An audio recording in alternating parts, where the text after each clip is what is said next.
you out for a Robin's Egg Bluey kind of guy. This is, my computer is so old, my portable Mac is so old that it doesn't do things. And so it gets shut out of hotels where I have to call, and then I give the serial number.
That was a pretty interesting.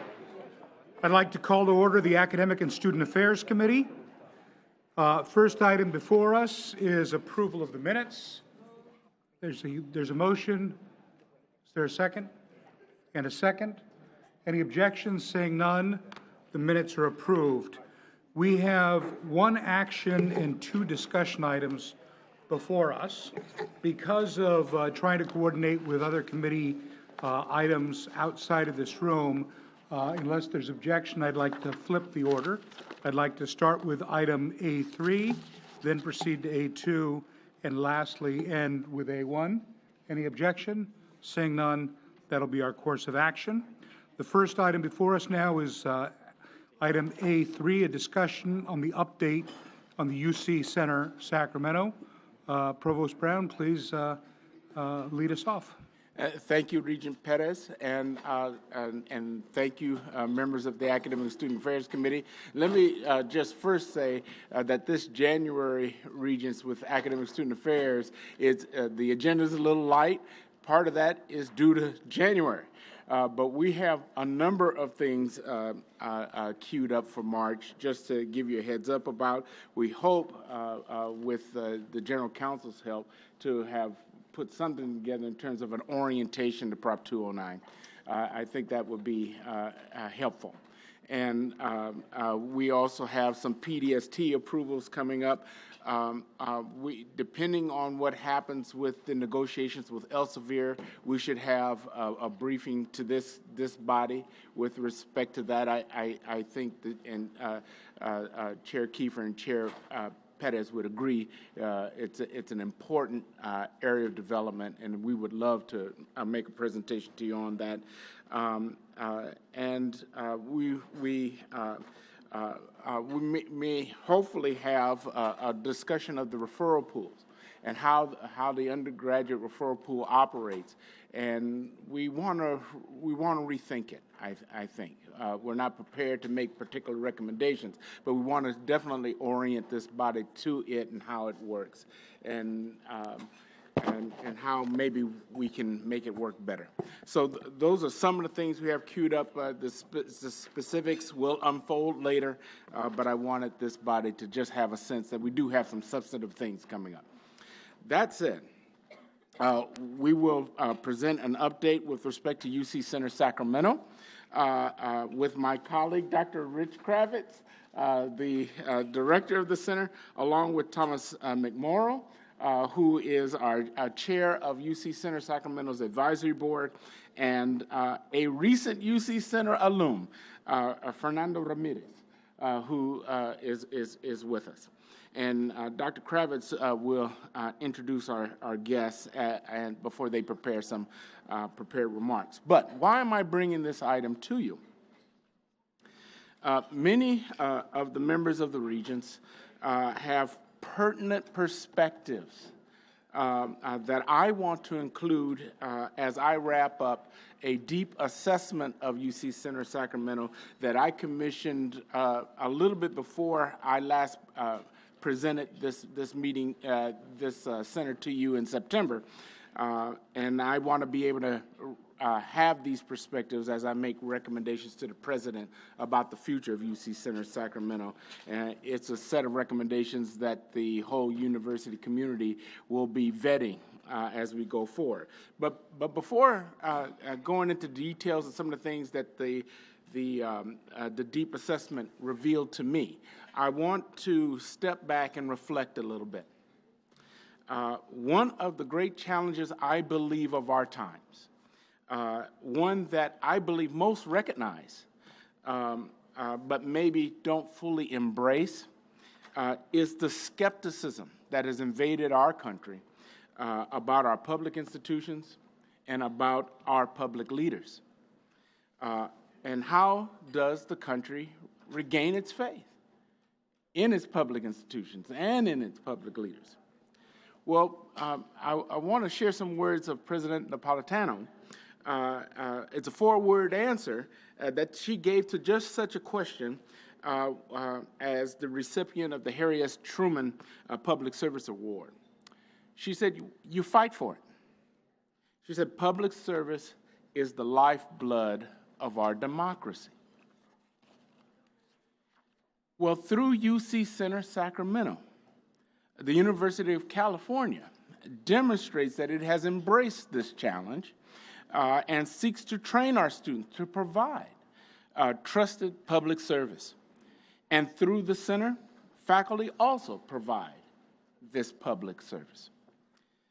UC Center Sacramento, as you know, offers high-quality learning experience for our students that connects classroom teaching with hands-on internship experience in our state capital.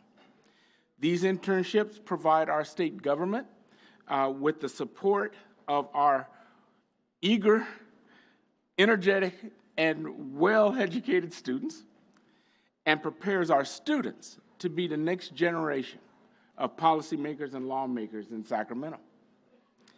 The center also connects our scholars with the Sacramento community to ensure that the university's scholarship and knowledge, some of which was presented early today, I think, in the public engagement section, is informing policymakers and lawmakers.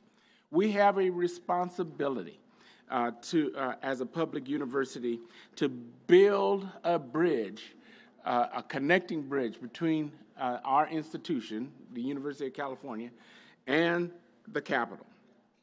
UC Center Sacramento is such a bridge, but it's a bridge that could be more actively crossed. One of the results of the detailed assessments of the center that I initiated is that it revealed that the center is actually unique in American higher education. No other university system has established a concerted effort in their state capitals like we have with respect to UC Center Sacramento. The center then is uniquely Californian and uniquely UC. That said, I remain struck by an observation shared by Regent Pettis a couple of times with me, that in all the time he was speaker, there was no reach out to connect him with the students in the center or the center to his office. And I don't think he's unique in that experience. The richness, and I want to underscore this, the richness of the California relevant public service training that we seek to offer, and the richness of the public service our students and faculty provide or can provide to Sacramento and California depends upon how richly UC and UC Sacramento in particular, is connected to Sacramento and California, and and they to us, not just one way. Let's see if I hope this works. Okay, it is my hope that then we all share the ambition that UC Center Sacramento, that it be the preeminent public service and experiential learning program that serves as a direct line between the scholarship of the university and the needs of the state. With all deference to Regent Estelana, I kind of borrowed some of the language that we heard from you at the last Regents meeting. We identified 5 goals and targets to achieve this vision, and we have also listed them on this slide. The ones I will emphasize more are the first 3, but I will say something about the others. Towards this vision, we aim to expand the reach of our student internships. We have set the audacious goal of placing UC interns in more than 50% of the state and assembly offices and all 34 executive departments and agencies in Sacramento each year.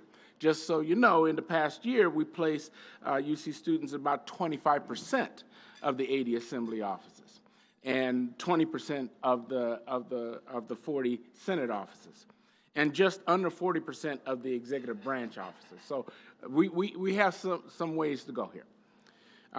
And we should not neglect, by the way, seeking placements in Sacramento city government and also non-governmental organizations that are based in Sacramento and that rely on their connections with state government.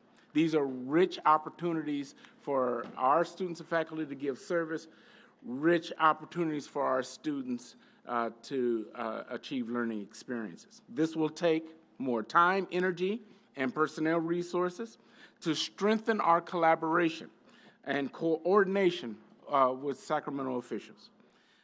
But you should just know there are some physical constraints to reaching this, and I'm not going to focus on the UC constraints. Actually, the Capitol building itself does not offer much office space for staffers, let alone for the students that we would want to send up there.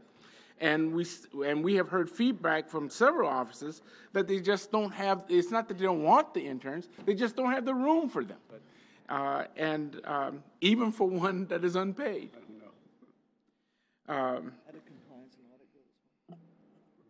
second goal is extremely aggressive, and that is to grow the enrollment to 400 students each year, or 100 students per term, and that would include summer, in the next decade. This would represent a 150% increase over the current enrollment. This growth will necessitate increasing student advising, housing, and financial aid, and I'm sure you understand that. I believe that would strengthen collaboration and coordination with Sacramento leaders. We can reach 100% of elected and appointed state officials.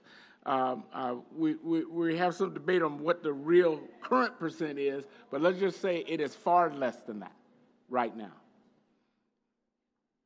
The center has hosted over 40 events led by UC faculty and graduate students each in this past year. Over 3,500 attendees came from across the Sacramento community to the events at UC Center Sacramento. So there is a hunger for policy-relevant knowledge and expertise that UC offers with respect to the huge challenges facing the state. I believe if we were better coordinated with legislators, we could significantly increase the contact between policymakers and scholars in ways that best advances the people's business in Sacramento. I think we must find a way to hear directly from the legislature and agencies to ensure that we are addressing their needs. And I am open to any ideas you have about this. We will need FTE enhancements to increase our focus on developing connections with the legislature and agencies, working with them to identify their needs. Dr. Kravitz and other stakeholders have identified several opportunities for disseminating actionable research through publications and events and networking. These should be informed by the stated needs of the Sacramento community, and we can strengthen that. Last time we spoke with you, we touched briefly on the facility needs of the center, and yes, we are in sore need of new facilities, but I think we're working out a solution. I'm not prepared to really go into details about it here, but I think we have been making progress since the last time we spoke with you. We also have an issue with student housing. We currently lease space, if I have this right, from CSU Sacramento, nearly 5 miles from the center. And this is not optimal. Our students are studying at the center, and we want them to be immersed in the Capitol experience, and they should be able to walk to class or to the Capitol from their place of living to optimize that. And I think we have some solutions afoot there. I don't think we can go into details about them, but I think we have some solutions there.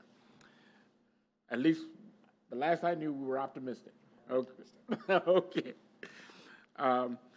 We need to staff up in order to achieve these ambitions, strengthen and develop Sacramento connections, and support development activities. I do want to highlight that Chancellor May, I don't think he's here, and Provost Hexler from UC Davis have truly been amazing, what I should say, co-stewards of the center, and they deserve much credit for what it is currently doing. But up until now, UC Davis has had no formal governance role and has somewhat subsidized the center in its service to the center. And I personally think this has to be addressed. So I will be working with the president and the leadership team from the campuses to determine which priorities to fund and how we would like to fund them. But I like what this says personally about where we'd like to go, but we certainly want to hear from you about that. I think we all have a stake in our connection with UC Center, with Sacramento. That said, I would like to invite Dr. Kravitz to introduce our guests. Well, thank you, Provost Brown. It's my pleasure to first introduce Thomas McMorrow, who is chair of the UC Center Sacramento Board of Advisors. This board, which includes current and former legislators, government staffers, university administrators, and a representative from the Academic Senate, advises the center on strategic direction and provides assistance with critical challenges, most recently the task of identifying more suitable student housing, which Provost Brown alluded to. As chair, Tom McMorrow has provided much wise counsel and energetic support. Tom's an attorney and political strategist who's worked for decades in both Washington, D.C. and Sacramento. While a student at UCLA, he served as student director of UCDC, and he later served as chair of the advisory board of the Coro Fellows Program, which provides college graduates across the nation with leadership training for public service. Mr. McMorrow has served on the UCCS advisory board for over 10 years, the last 2 years as chair. During his tenure, Tom has impressed all of us with his creative energy and commitment to the mission of the center and of the University of California. So Tom, it's a privilege to have you here with us to share your views on UCCS. Thank you, Dr. Kravitz. Thank you, Chair Perez and members of the Student Affairs Committee. Thank you for hearing from us today. I think UC, when we talk about impacts, the UC Center is unique, and I say that from my own experience with UCDC initially, but then watching what's happened in Sacramento over the last decade. UCDC changed my life. I was the first, one of 2 interns in the Department of Justice in the post-Watergate era. It was the first time they let interns back in, and UC was chosen along with SUNY in New York to each have one intern. It was quite an experience. I don't think we fully appreciated the delicacy of the situation at the time, but in hindsight, my office mate Sarah from SUNY Buffalo and I both came to realize just how special it was and how unique it was to be there. That led to my planning to go into the Coro Fellowship Program and deferring because I was given an offer at the RAND Corporation to be a consultant there. I spent a great deal of time at RAND running around doing interviews all over the country on law enforcement issues and studies you've all heard about at this point. But back then they were cutting edge, things like if there's spousal abuse at home, you need to take the person into custody and keep them overnight. Those were things that I had no appreciation of at the time, but they've come to define our laws and other things. UC Sacramento is doing exactly what UC-DC is doing, and it's doing it, in my judgment, far more effectively in terms of public officials because it has gone on to a great success story in the last few years under Dr. Kravitz. Today, for example, if I'd gone to a UC Center lecture 5 years ago, there'd be 30 or 40 people in the room. Some would be from state government, some would be interested in the topic. Those lectures were roughly monthly. They're now biweekly at a minimum. There's room for 200 people. Today the topic is immigration. It's the Dean of King Hall at UC Davis. We have 245 RSVPs to that lunch.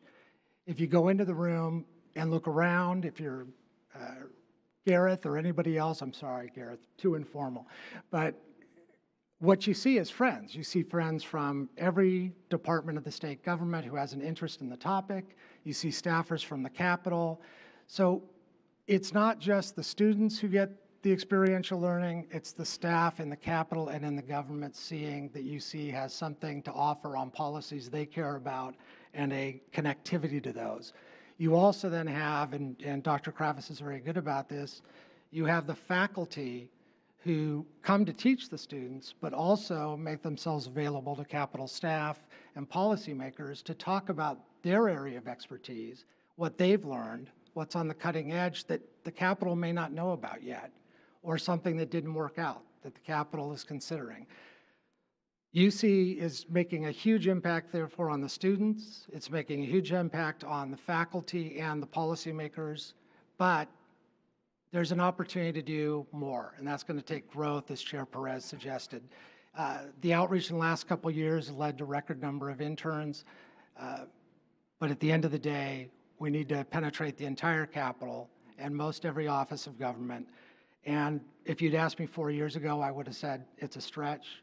Now we have scholarships for the students. We have an annual dinner to raise the scholarship money. We bring the students to town. We deal with the housing issues. The practical issues are being taken away so these students can come to Sacramento and learn about their government and have a role that they didn't even consider being part of before they got here. They didn't realize how influential they could be. Fernanda will talk about that. So as I see UC Sacramento, it's having an impact now. It has an opportunity to have a much greater impact. And one hurdle is the practicalities, space, housing, et cetera. The other hurdle is something that we're overcoming now, which is recruiting on the campuses. And I can tell you that the campuses are doubling down on the recruitment efforts, and we're seeing it in the number of applicants to the program. So it's been a great program to watch grow. It's been a great program to advise in the last couple of years, and I thank you for the opportunity to be here today. Thanks very much, Tom. One of the many rewards of my job as UCCS director is the opportunity to interact with UC undergraduates who attend our program. These students are politically aware, they care deeply about the issues affecting our state and our nation, and they're hardworking and highly motivated. Many are first-generation college students, and they don't have the personal and family connections that ease entry into internships for children of middle-class professionals, children like my own. That's why the Center's emphasis on personal evaluation and placement of each student is so critical. Time and again, graduates of the UCCS program tell us how the Center has opened doors, and sometimes those doors lead to the hallways of government. Today, it's my pleasure to introduce a UCCS graduate who is currently working in the California State Legislature. Fernando Ramirez, a transfer student from Ventura College and a graduate of UC Berkeley, was a UCCS student in spring 2017. He attended UCCS as part of the global leadership program UCCS conducts in association with UC Education Abroad. This unique program gives students the opportunity to spend a semester in Mexico, followed by a semester or quarter in Sacramento. Fernando interned with Senator Hannah Beth Jackson, and he apparently did quite well because he was immediately offered a job with her following his graduation and was just recently promoted to legislative aide. Fernando, thank you so much for being here with us today. Thank you for the introduction, Dr. Kravitz, Chair Perez, President Napolitano, members of the committee, esteemed guests. As Dr. Kravitz mentioned, my name is Fernando Ramirez, and a lot of my talking points were actually from where I was coming from to you today. The reason I'm here is I want to advocate for the UCCS program, and I want to do that based on my own experience.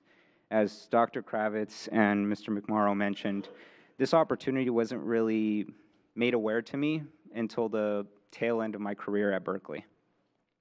And the reason I took this program and took this chance was not only the chance to study at UNAM, which is in Mexico where my parents are from, but also the opportunity to go to Sacramento and see if I could pursue a career in public service.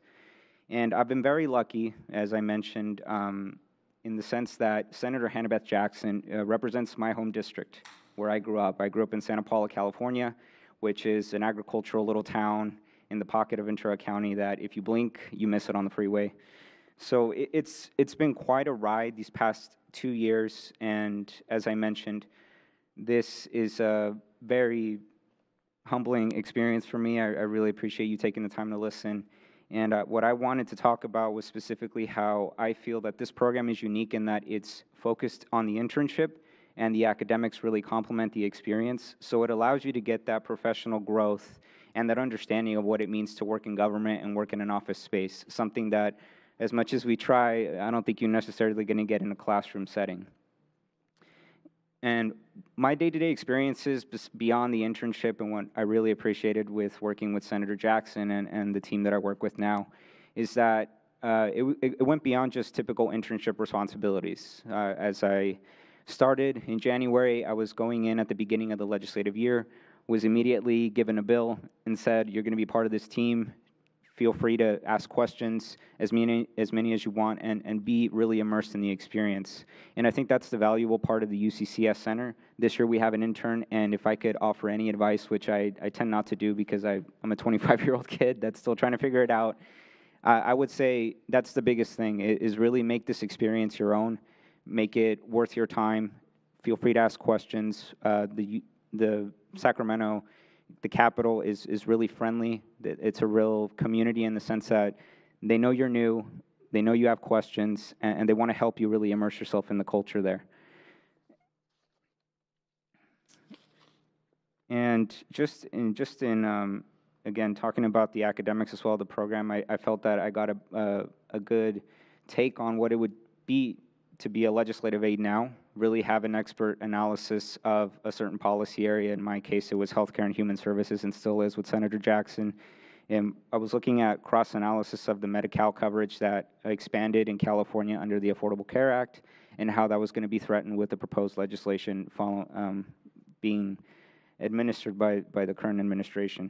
So, as I mentioned, the academics really complement the internship, really allows you to focus in on really understanding what it is to be a professional outside the classroom. And I think that's why this program is so valuable, and I keep seeing students come in, and I've even had friends that apply, and they're really appreciative of the opportunity that the UC offers to allow us to continue to contribute to the nourishment and the improvement of this state. This is, the UC attracts some of the top talent in the state, and it's great to be able to keep it here in Sacramento and really allow them to immerse themselves professionally in the capital and allow them to become the leaders of this state for the future. So again, thank you so much. I appreciate the opportunity, and as I mentioned, I'm a real advocate for this program, and I've really seen the benefits, and I'm excited about what the future holds for this program. I am really excited about that. Thank you.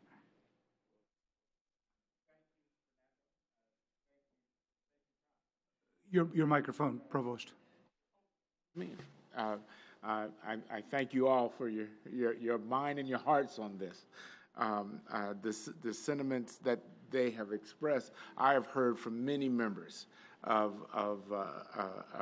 are connected with the center, and definitely in the many interviews that we conducted of center constituents. I would now like to open it up to questions and comments from the committee. Chair Kiefer. Yeah, thank you, Chair Perez, and thank you for moving this item up. I've got to go down to the Santa Cruz item downstairs in the Finance Committee. I'm so happy to hear this direction and enthusiasm, Provost Brown. In this room, a couple of meetings ago, I said that the support for this and the willingness to move it forward was, and the lack of that was one of, if not the most disappointing experiences on the board. I think that has turned around under your direction, and I appreciate that a great deal. I think that as this board, this committee indicated at that time, we're all for this, and we're all for this at 100 miles an hour. So I really appreciate that, and I appreciate the work of my actually partner in law firm, Tom McMorrow, that he's done there, as well as the executive director. Long before he was a regent, I might add. Pushing this idea, because I think I and others here so strongly believe in how important this is for education and also for relations and building the civil society that you talk about. I understand that there is some good news, as you are implying, on the horizon with respect to a location, and you don't want to get into that. I'm sorry to hear that, only because I was going to be so excited about it. But if that's the case, full speed ahead. Bless you. Let's get that done as quickly. Let it get away, and let's make this happen. Thank you for your following up on this. Regent Lansing. So I'm going to speak because maybe we missed something. So let me just say on behalf of Regent Ortiz and myself, we love this program, okay? So let me just say this very clearly.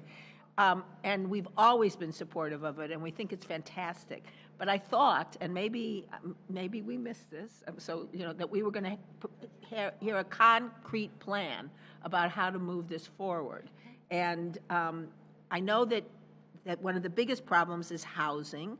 So is it that you're just not ready to tell us how we're going to double the size of this program, where the housing's going to be, what we're going to do, or did we actually miss it? Which I don't think we did, but I don't know. I really love this program, so please don't take this in a No, bad way. I don't. There are a couple of things that are in the works that I think they're sensitive enough that it's. So you don't want to discuss them now? I can accept that. That's right. Okay. So let me try to answer the question.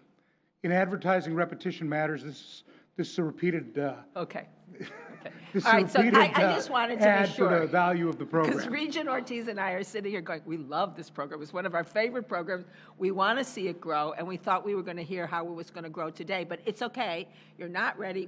We think the program is fantastic. I speak on behalf of everybody probably in this room. We desperately want to see it grow. We want to see it become an even more important part of UC. And when you're ready, we look forward to seeing you again. Yeah, and I just hope you had a sense for some of the touch points or high points of how we wanted to see it grow, but the particulars of what we're going to do to get there, we've got other things in the works. Regent Marmordo. Thank you, Chair. My question was around the enrollment distribution across the various UC campuses, and looking at it, taking aside Davis, which by its proximity makes a lot of sense, I found it a little bit surprising in terms of the overall distribution. So I was wondering whether it was simply an awareness factor across the different campuses, or whether there was actually needs not being met by students on various campuses as to why they weren't choosing this particular program to participate in. So, Chancellor Christ, did you want to interject before?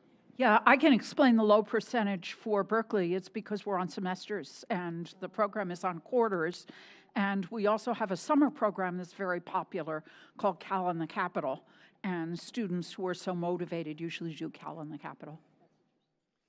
So if I may, I think especially the latter point is important. Berkeley has an excellent Cal in the Capital program in the summer.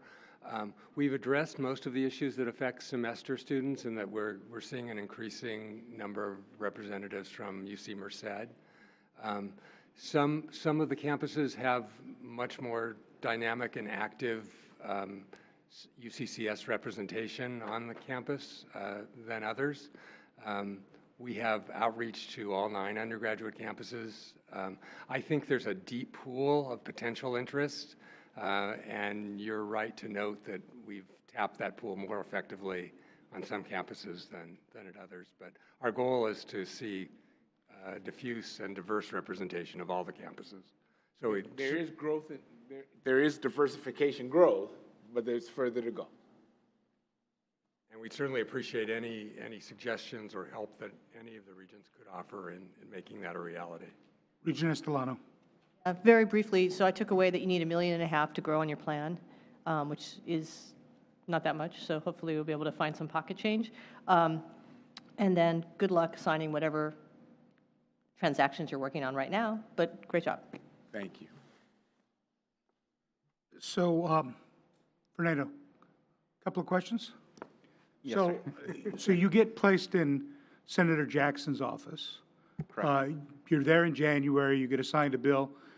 Help us understand a little more what that experience was like. What your involvement with the bill was, given the amount of time you were there, how far you got to see the bill go. And then, if you can, talk about the mix of that time versus academic time while you were in the program. Sure. So to answer the first question, I was also a health justice scholar in my cohort, one of 2. And my office was made aware of that part of my internship had to focus on a health project, and my academic research really had to focus on a health project. So I was given SB 55, which in 2017, Senator Jackson carried to extend the sunset on her Distinguished After-School Health Recognition Program.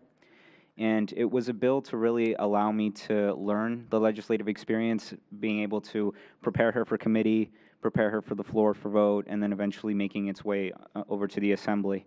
So knowing towards the latter end that I would be hired on full-time, I just went, as has been said before, full steam ahead, just really, knowing that I'm going to stay here for the longevity of that bill. I was there for a semester, 6 months, so it was longer than quarter students, so I was able to see it, and forgive me if my memory is a little foggy, but I want to say up until the Senate floor vote. That would have been around the time that my internship would have ended, and then I became a full-time staffer. Along with the bill, I was also helping staff Senator Jackson on her meetings that she had with constituents, as well as advocacy groups that came in with health-related issues or legislation or just lobbying for that. And the academic mix? The academic mix, as I have said before, the internship is really complemented by the academics in that we had classes Thursdays all day, and with semester students, Berkeley or Merced students, you have additional classes that you have to take to make up for the difference in a full course load at a quarter school and a full course load at a semester school. So I was in class all day on Thursday, which was session day, but I was able to really, again, continue to expand on my professional growth, getting lessons and lecture from professors from UC Davis on how to apply the skills there to the office setting. And it was really focused on my academic research, being able to develop what I think is probably one of my biggest projects in a 25-page plus paper, and a poster board for presentation also to members, to regents who came to our poster board presentation. So it's a good segue into what it'd be to staff a member and to give her a presentation and say, this is what I've come to understand of the subject area, and this is just a crash course in it for what you need to know before a vote or a committee. Thanks. Dr. Kravitz. I would ask Dr. Kravitz to share a little bit about how they developed the linkage between the academic courses themselves and the internship experiences. Would that be useful? Yeah, so every student at UCCS in terms of academics takes what is in effect a content course and a methods course. So the core contents course is in California policy and politics. We've increasingly introduced a number of new electives. One is in health policy, one is in criminal justice policy. We've had a course in education policy, where students are introduced to the content of a policy area. But in addition, they all take a course in which they acquire practical skills that they can use in policy analysis, either within their internships or beyond. Things as simple as how to create and use an Excel spreadsheet, to data analysis with Stata, to survey research using Qualtrics and so forth. And as Fernando indicated, the culmination of that work is to identify a policy research project that they conduct, often in association with their internship office, so that the work or the product has some value to the internship that they're spending time in, and then that's presented at a public poster presentation session towards the end of the term. So Fernando talked about the fact that he had coursework on Thursday. Is that everybody has coursework on Thursday, or No depends longer. on which? No longer, yes. As a result of feedback that we got, feedback like we're getting here, we have changed our classes to Wednesday so that students are able to do internships on Thursday. So why not Fridays? I mean, because Friday is the only day that there's no committees and there's no floor. Friday is also a course day. So Wednesday and Fridays are the 2 days that students are expected to be at the center, and the other days they're at their internships. Got it. And then, Mr. McMorrow, talk to us about the relative value of this model versus, since you had the experience with Coro, the Coro model, very different models in terms of amount of time. I used to be on the Coro board in LA before. The amount of time you have at a different rotation in Coro versus the extended time here. What's your sense of the relative benefit of this model versus that, for example? I think this is a more practical model. Coro impacted my life, as you can imagine, as a Coro fellow in, I think, '85. Chaired the national board for 4 years or so, and heard different models in Pittsburgh and Kansas City and St. Louis, et cetera. But at the end of the day, that model is a series of experiences, as Speaker Perez, Regent Perez just mentioned. But you go into it competing to get it, you go into it wanting to get it and knowing you're going to be immersed in 70-hour weeks and you're not going to get any sleep and all the rest. But at the end of it, you feel like I can go into the White House. That's a big thing they promote, and accurately so. That Coro's led to a lot of those. I can go into the halls of Congress and fit right in. I can run a company, that kind of thing. They don't promote that nearly as much anymore, thank God, because it doesn't prepare you for that. But the rest of it does. So Coro is very intensive, and you have a plan to end up either connected to the public sector or in the public sector. That's what I would say about Coro, and it's very effective in what it does. I like the UC Center more, and I actually like it better than UC-DC. Students come to the Capitol, they might want a break. They want to get away from campus, but they can't give up the academic credit. It's affordable, whereas in UC-DC, it's less affordable. But once they get here, and once they're exposed to the lectures, to legislators, to the policymakers in the executive branch, the light bulb goes off. And it's Civics 1000, it's not Civics 101. And if you ask them, are you interested in a job? If you ask them that 5 weeks in, the hands go up. And it's not a job in the legislature necessarily, it often is, but it's also across the executive branch. It's where their interests lay, and they're interested in public service when they leave. And every public servant in that regard is an ambassador for UC. So I find it far more impactful and important in that regard. Thanks. Provost Brown, Lieutenant Governor. Thank you. Well, let me just start by saying that I'd like a couple of interns, please. And on that note, it would be great because we've actually been getting feelers out to figure out how to find them. There's a legacy program with UC Riverside, but it seems to me that this makes a lot of sense. So there are a handful of newly elected constitutional officers. If you haven't already sent out a communication, as they're in the same process as I am and looking to figure out how we're going to start an internship program, I encourage you to reach out. And if someone could give me a phone number, that would be great. So thanks. Provost Brown, any closing comments? One, and that is, if you looked at OP's budget, you wouldn't see UC Center Sacramento. You'd have to look many layers down, for example, into my budget, which is in OP's budget, to even see it.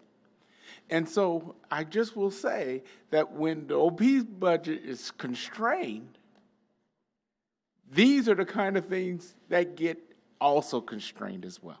So those are just important things for you to know as you advocate in your role as regents when you're advocating for the university. The way the university's budget is constructed, you won't see these programs, but they live, and they have struggled to live if the university itself is not being robustly supported. So I had to say that. You'll tell the chair of the Senate Budget Committee, who's a Coro fellow, that we've got a better program than hers. Regent Ortiz-Oakley. I almost bit my tongue into that last comment. I hear you, Provost Brown, and I think it's also a reminder to the UCOP team that we have to build the confidence in the Capitol about the UCOP budget. We would love to grow it as much as possible, but it is through the actions that we have taken that have caused us to be in the situation that we're in. So it's up to us to unconstrain that budget. Thank you. Thank you all. We're going to move on. I appreciate the presentation. And Fernando, I've got a couple of policy questions for you after. If we could assemble folks for item A2, the student athlete discussion.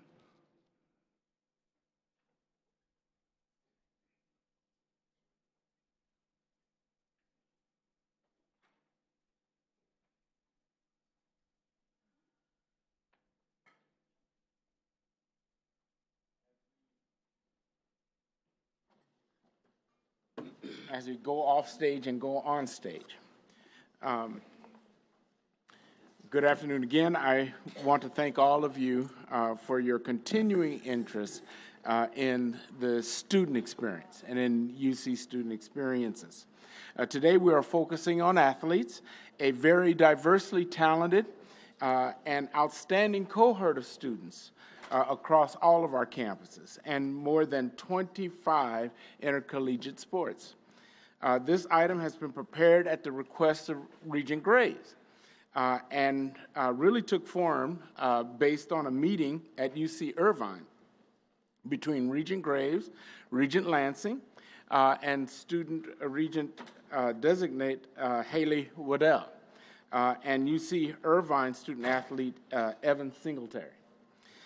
As I am sure you remember, we submitted an information item this past September that provided an update on campus efforts to implement Regents Policy 3501 on student athletes and the guiding principles to enhance student athlete welfare, which was adopted in May of 2016.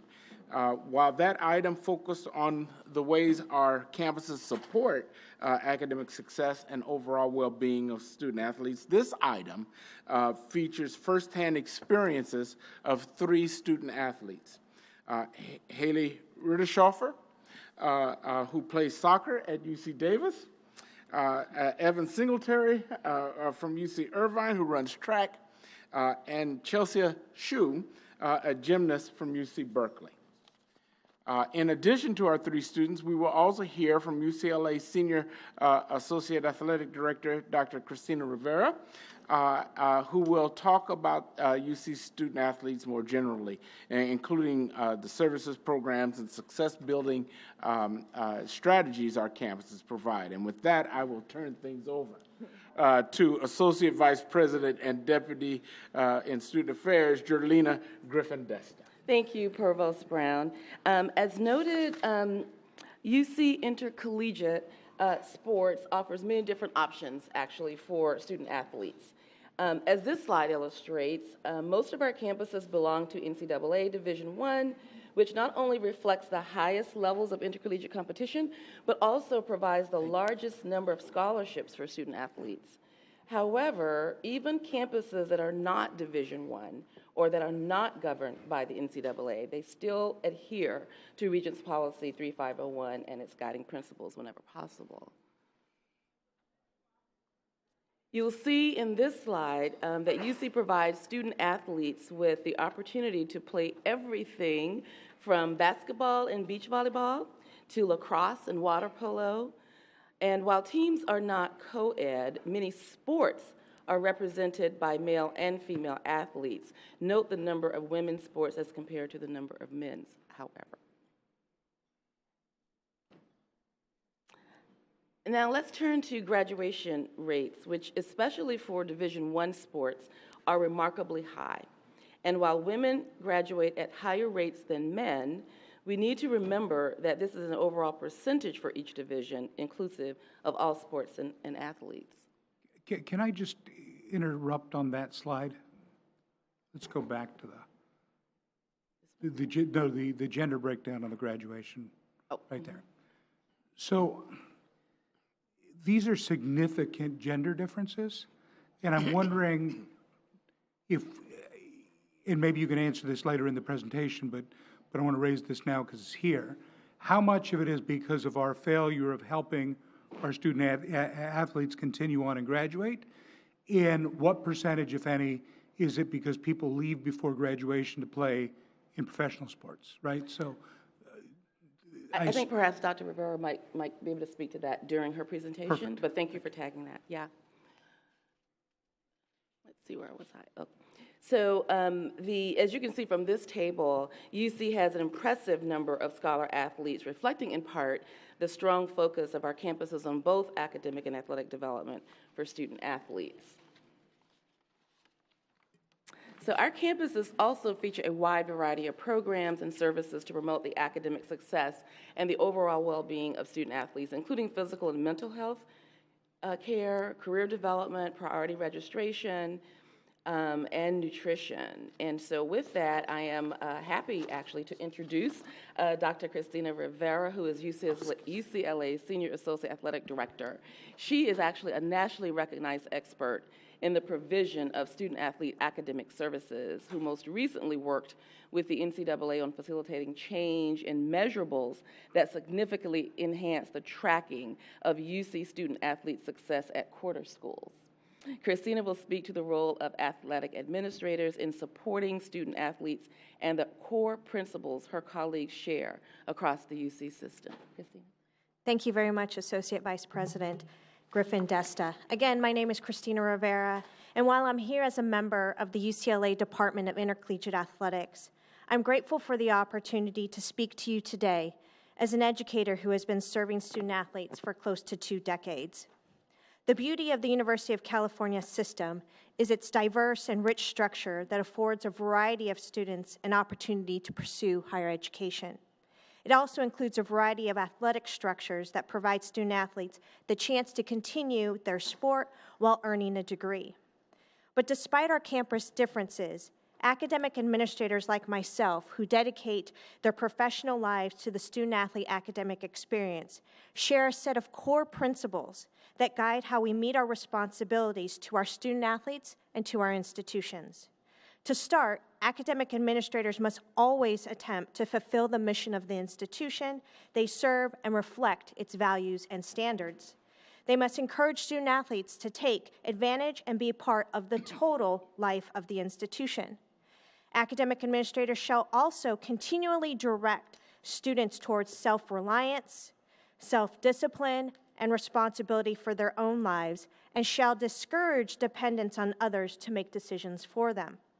This is done by ensuring that student-athletes retain full freedom of choice when it comes to the pursuit of their academic goals.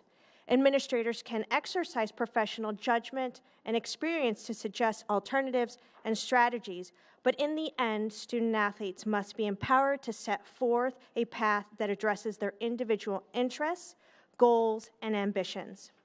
Over the last few years, college athletics has been going through a critical transition period, with a variety of issues being evaluated and solutions being cultivated.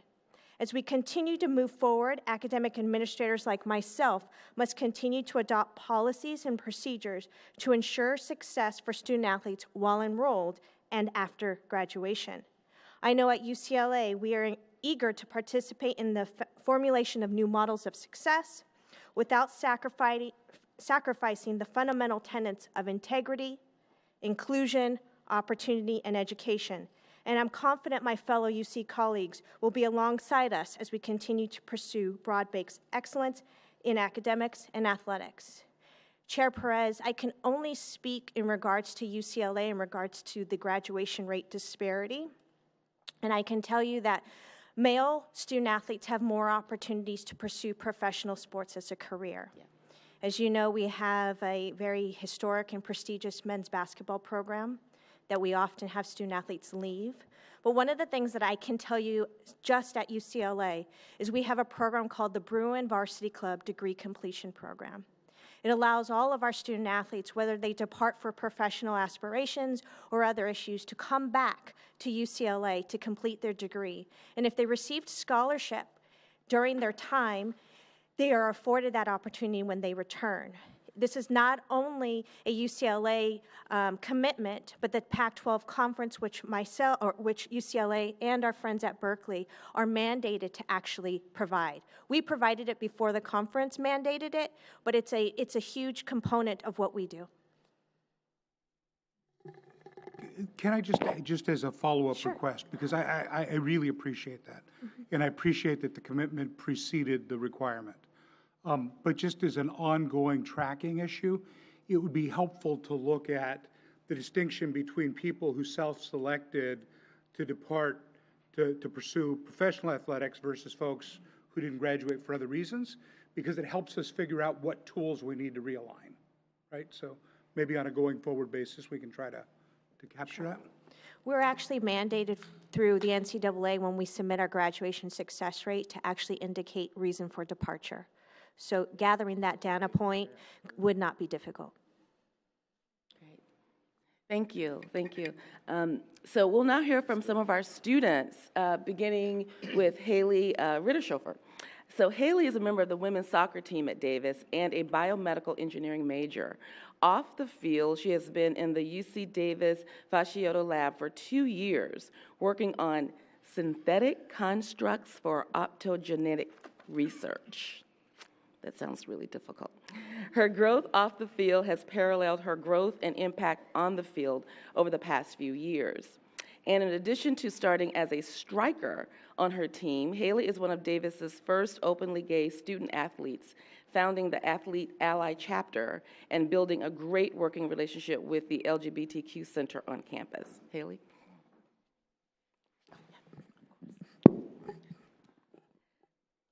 Thank you, AVP Griffin Desta.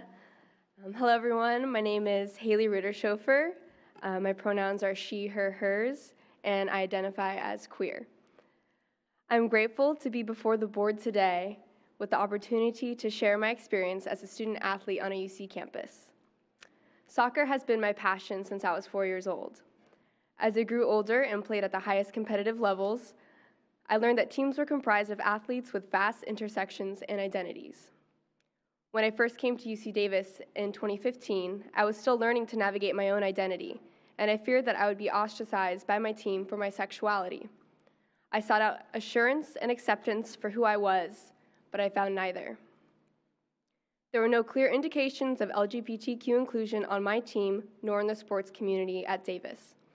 I felt that I had to play well and earn the respect of my teammates in order to be accepted for my sexuality. Every time I practiced, played, or interacted with my teammates and coaches, I felt immense pressure to perform.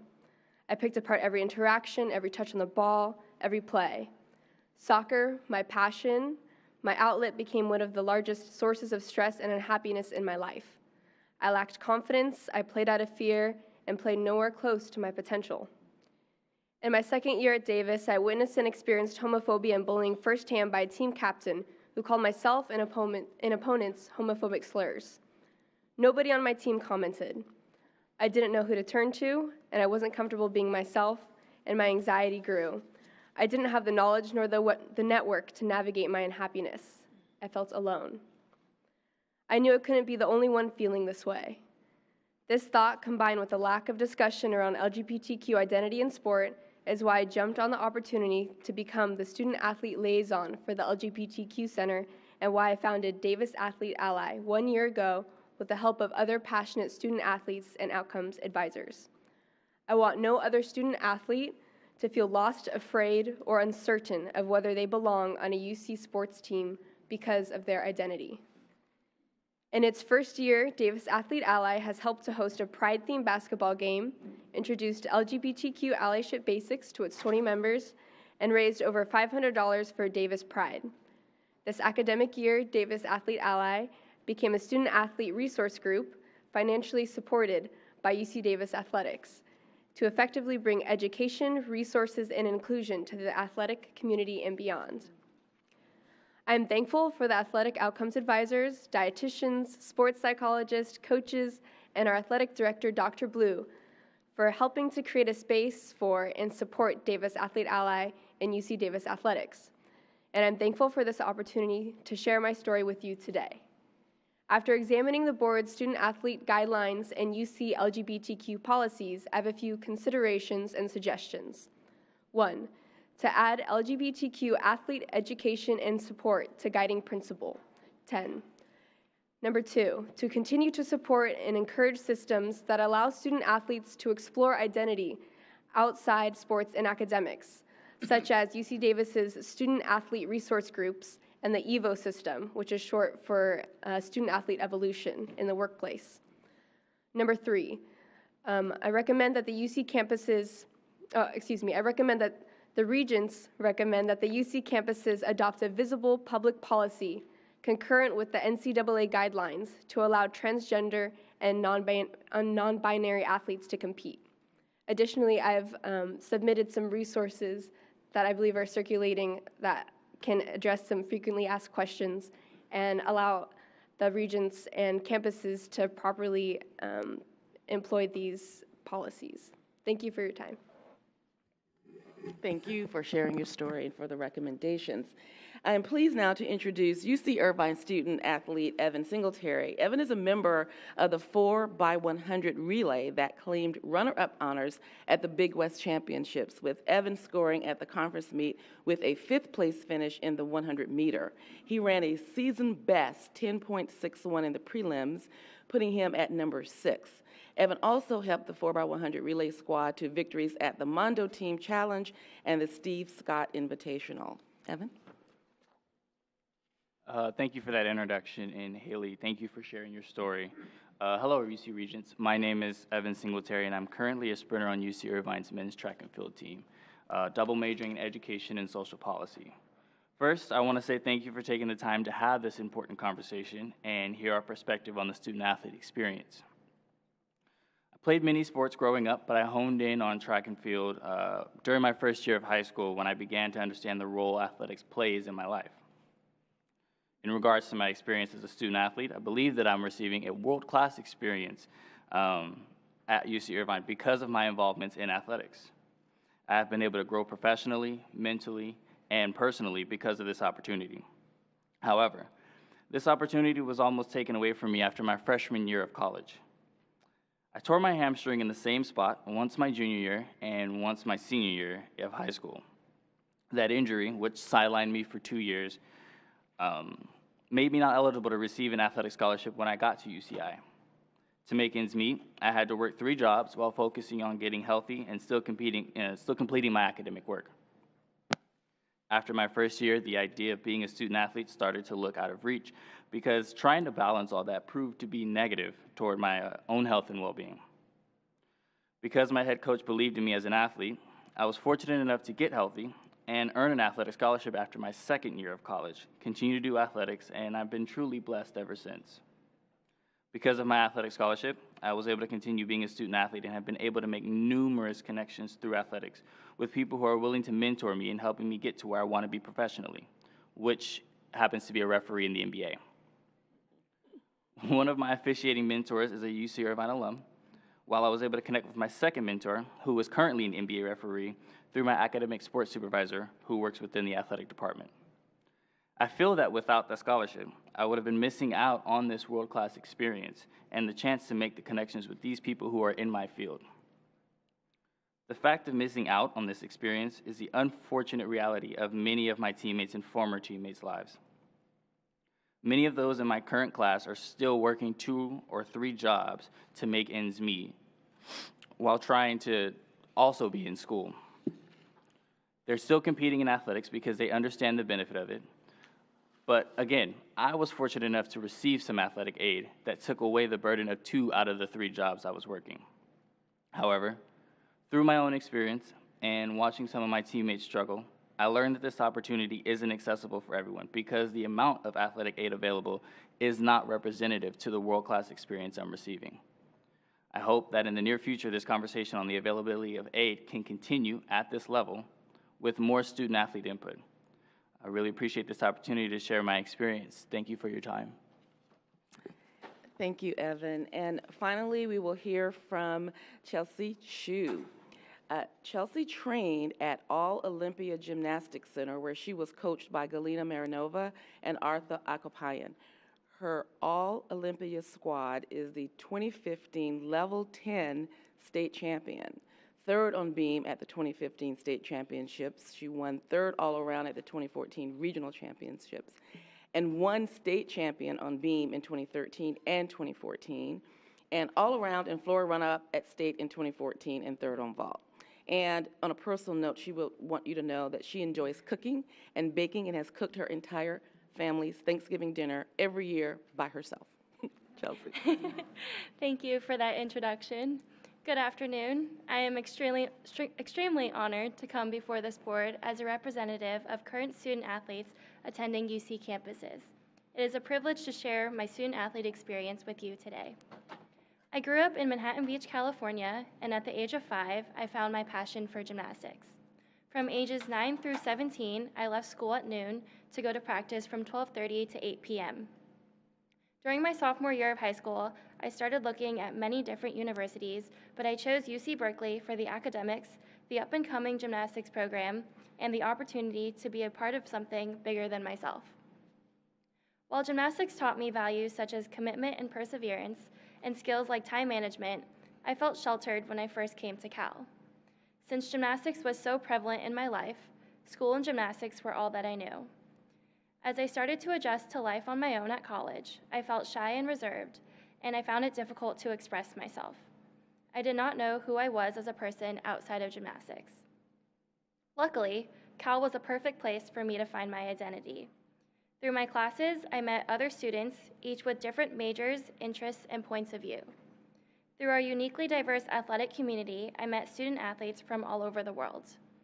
Learning the stories of all different kinds of people opened my eyes and allowed me to start forming my own opinions.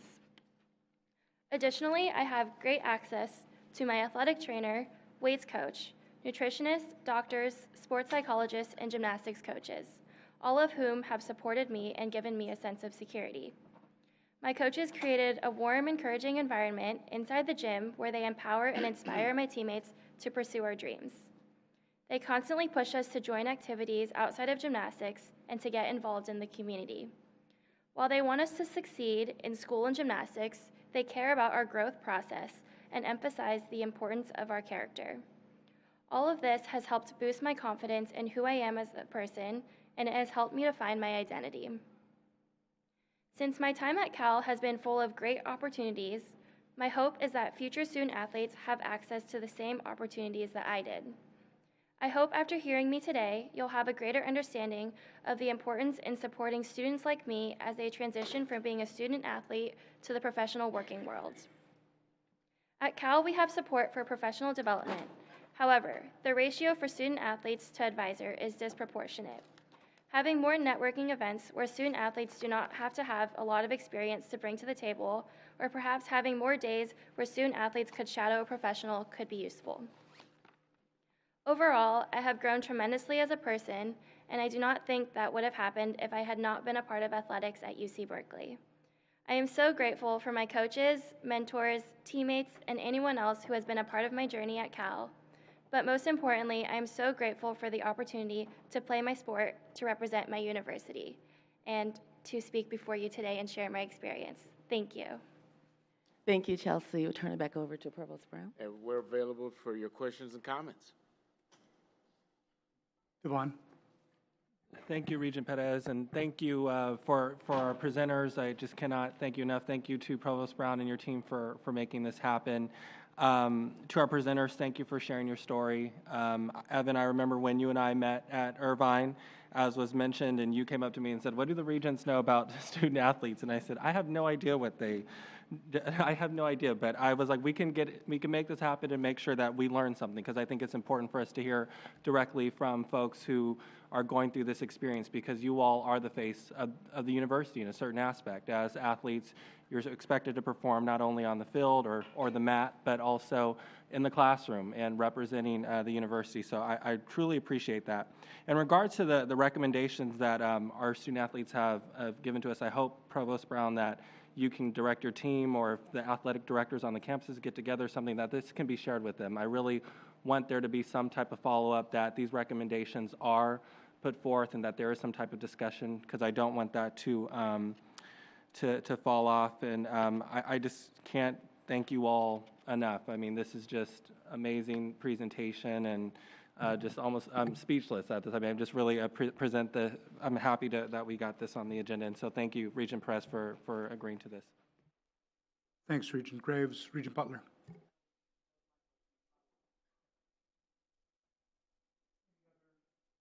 Any other questions? Yeah. So, a couple of things come to my mind. One, we didn't hear quite as much as I would have expected to hear about some of the challenges of balancing academic career with athletic competition. Sunday, I was flying home from Louisiana, and the UCI men's volleyball team was on the flight. They had just won 5 straight games and had been out of class for a week and had a whole lot of catching up to do.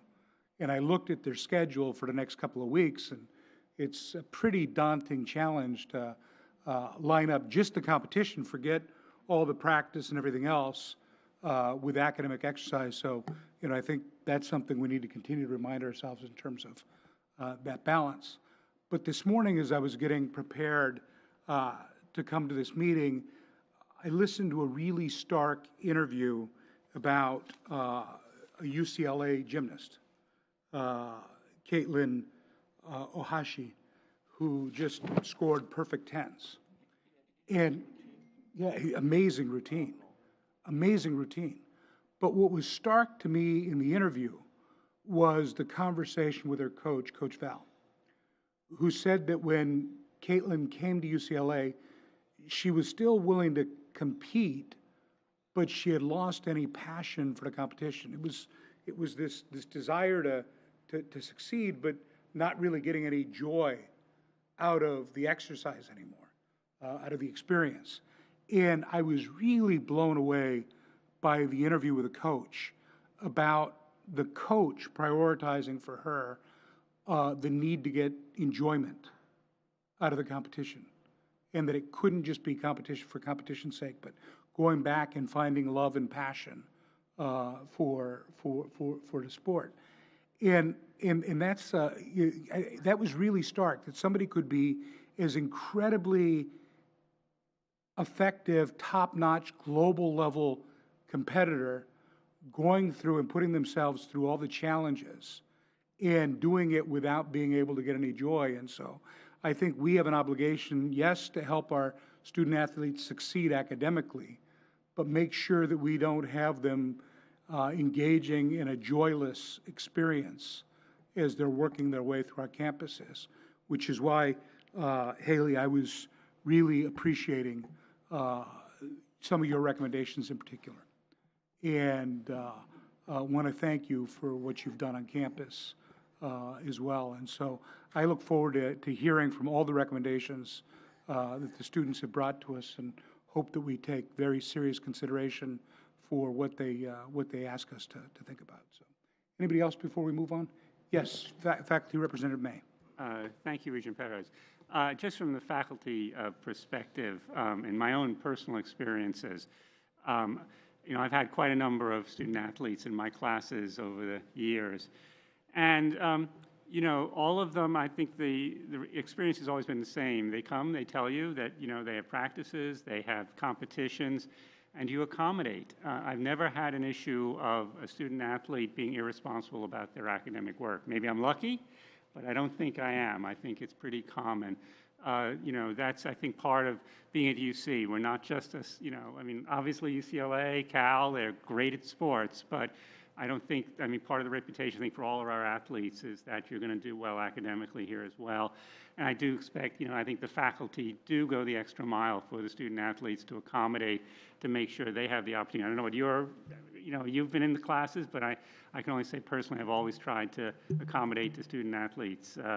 I know I had a basketball player when Davis had its deep run into the NCAA a few years ago, and he said, I just didn't expect we were going to get that far. And, you know, so he said, you know, could we make some arrangements? And of course I did. You know, I think my experience has been an incredible show of responsibility from student athletes for their academic work. Rivera has a comment. Please. Chair Perez, I have a close relationship with Ms. Val. She technically reports to me. I serve as the sports supervisor for women's gymnastics, and I thought you'd like to hear a funny story about Monday morning. Monday morning, we're in my office, and it's myself and Caitlin, as well as our two communications directors, because we have received a slew of requests for Caitlin's time. I was on my cell phone talking to Valerie and confirming the time we were going to meet in my office, and a phone call comes through my office, and I don't get it because I don't recognize the number. And my assistant gets it, and 2 minutes later she walked in and she said, that was Ellen, from Ellen, wanting to know if Caitlin can come to the show. We also had on the docket Good Morning America and Ryan Seacrest's radio show, as well as local television channels and multiple print media who wanted Caitlin's time. And this is an exciting opportunity for a student and a young adult. And the number one concern Caitlin had at the top of her mind was, how much class am I going to miss?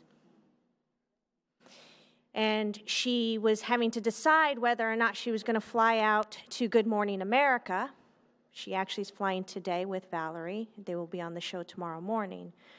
But she was so determined not to miss any class. That's an exceptional student athlete who cared deeply about her academic and athletic experience. And the joy that you saw on her face during that floor routine is genuine and authentic. But I think what's even more important is she's not alone. There are countless Caitlins throughout our entire University of California system. And we need to continue to celebrate them, and we need to continue to acknowledge them, because unfortunately, the bad apples are getting most of the coverage right now. So that's what makes me so excited, is that Caitlin story and more stories to come. Those are the ones we should be paying attention to. Those are the ones about the true student-athlete experience. I really appreciate that, but I also want to say I hope there's more Coach Vals, because the message she conveyed about caring about her student-athlete beyond just competition was a really powerful message this morning. And I'm sad to note that she's retiring in the next year. You know, but, you know, hopefully we've got a lot more Coach Vals, too. Yeah. Anybody else? Yes,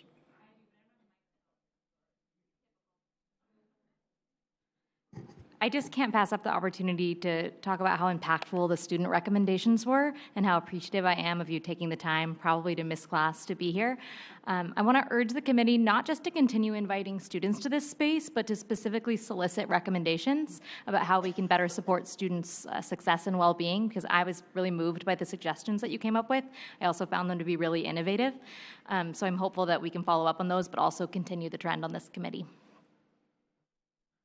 Thank you, and thank you all. We're going to move on to our next item. So thank you all for being here. And if we could assemble folks for our action item A1, approval of the professional degree supplemental tuitions for 2 graduate professional degree programs at Berkeley and Santa Cruz. And for the benefit of the committee, these are first-time approvals of PDSTs for these programs, which is why they're coming to the full committee, as opposed to going through the subcommittee process that we use for renewals of PDSTs. So that's the distinction between this and what we'll be doing at upcoming meetings. And so we'll just take a minute to assemble our presenters.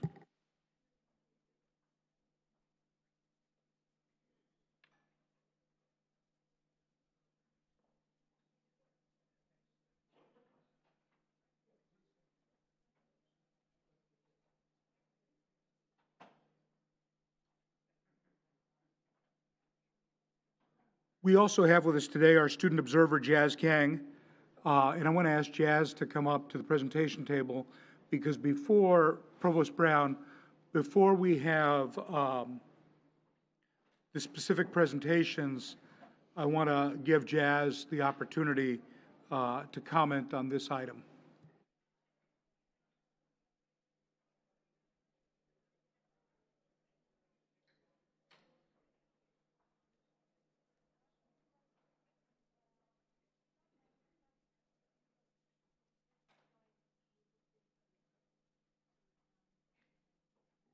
Jazz, welcome.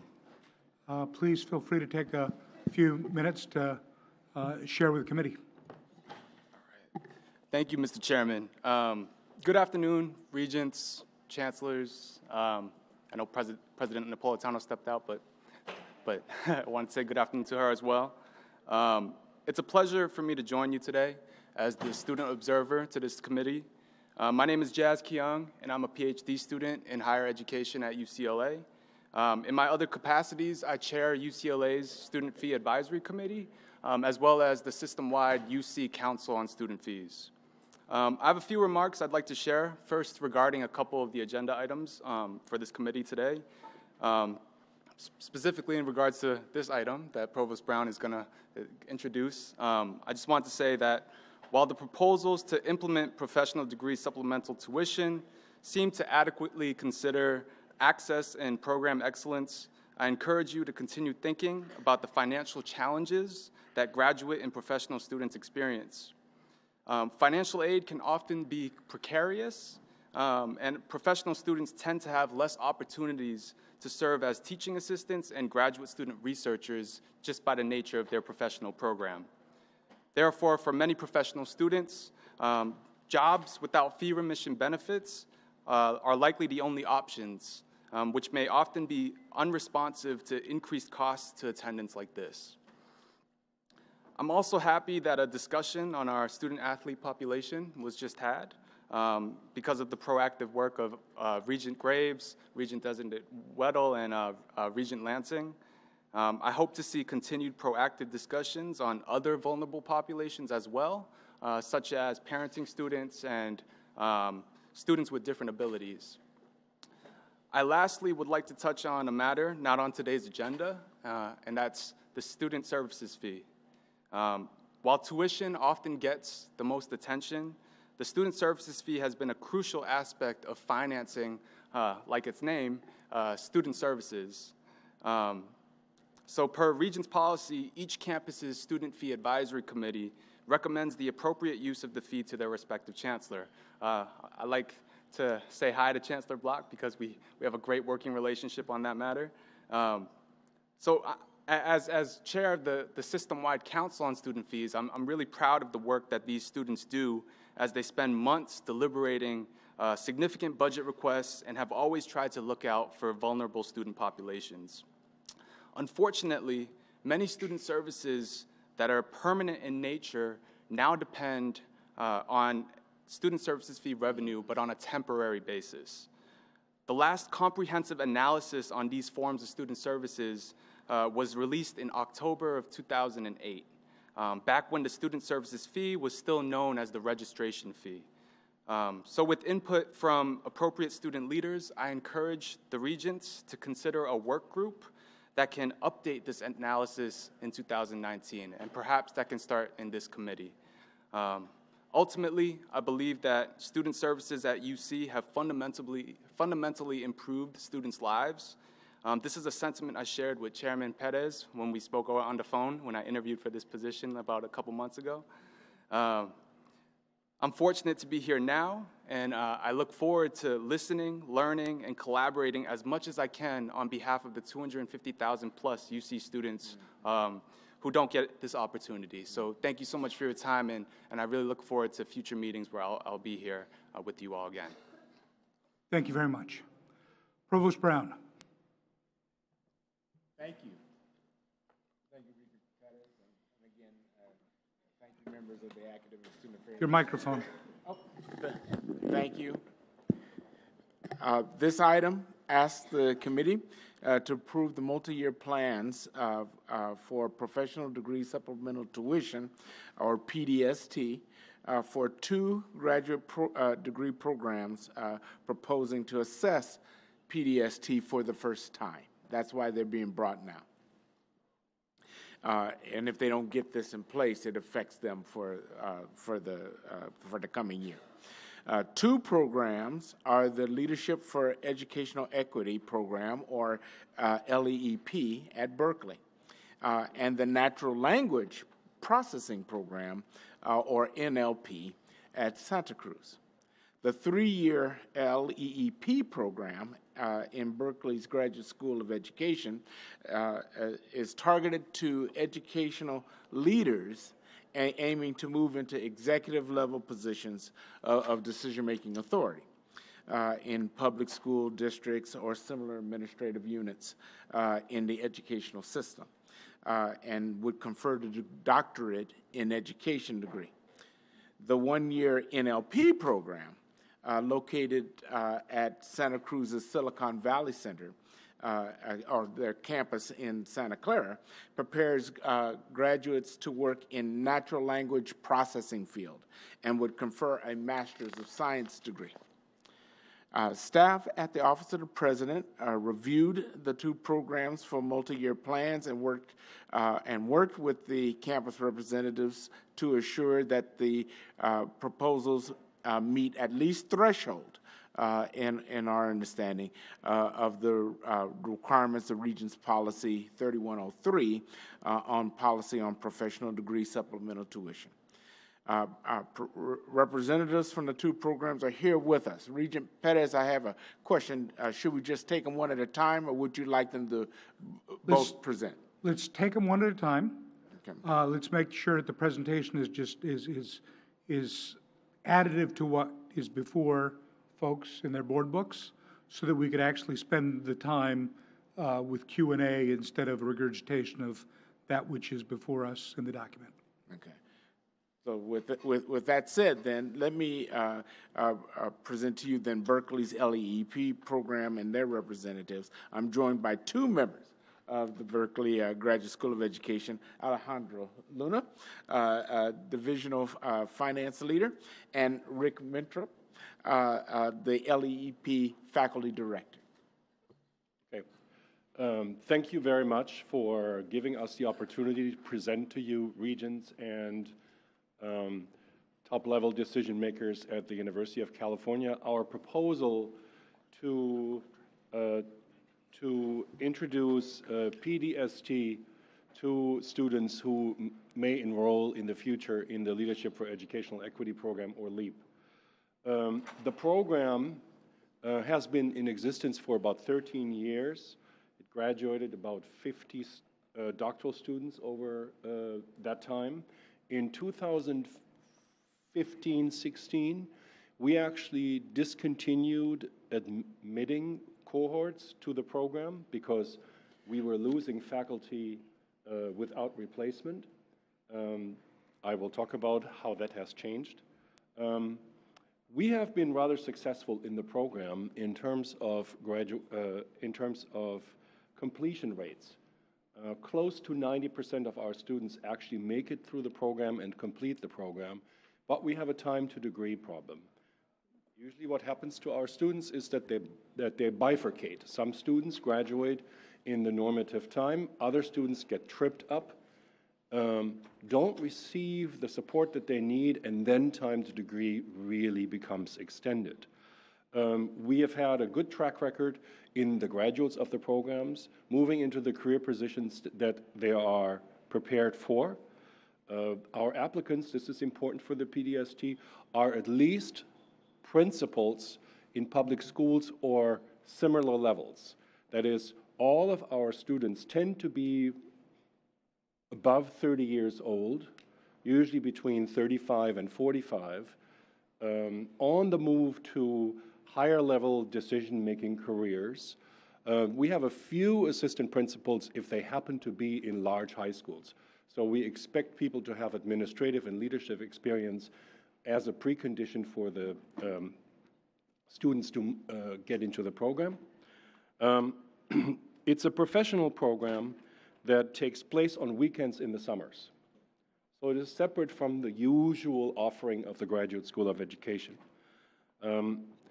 All the students are full-time professionals. So the student advisors concerned about GSR opportunities or teaching assistantships and the like, that doesn't apply to our population, since all of these are high-powered leaders who already have 40, 50, 60-hour jobs and come to us on the weekends and sacrifice their weekends in order to get an EDD from Berkeley. They come from high-need public school districts, from Catholic schools, from charter schools, but we also, whenever we have applicants, we do take a few applicants from independent or private schools because we find that the mixture is a really, really good learning opportunity. There's a signature pedagogy in the program that is based on problem solving in real life settings.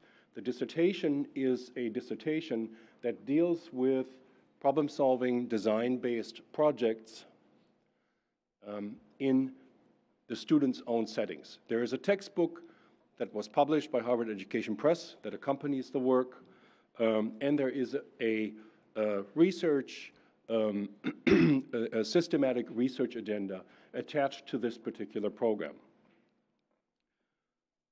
I should say that what is new at this time, and this is the reason why we come back and restart the program after a few years of hiatus, is that we have now been able to hire new faculty again. And I will ask Mr. Luna to talk a little bit, when I'm done, about the kind of faculty that we have hired. So there is more capacity, particularly advising capacity, which in doctoral students is the key thing. We've never had problems, people teaching courses. It's the advising capacity that was always the problem. As I mentioned, time to degree was a problem. These are full-time working people. If they trip up majorly. We have not had, given the resource base of the program, any support staff other than PhD doctoral students in the program. I've been running the program essentially on my own with a 20-hour administrative assistant. That cannot continue. We cannot come back with that resource base, and as a result, we've decided we must find a way to charge PDST so that we can hire more professional writing support, coaching, and people that are knowledgeable about dissertations and the format of the dissertations and the like, something we did not have. So then it gets stuck all at the professor, me, everybody coming to them, and that's just not sustainable anymore. Okay. In terms of diversity, we are a very, very successful program. We're probably one of the most diverse doctoral programs on UC Berkeley campus, with about 50% of our students from underrepresented minorities. That's very, very important to us. Our focus is equity, and we actively recruit in districts that themselves try to recruit top-level administrators that come from underrepresented minority backgrounds.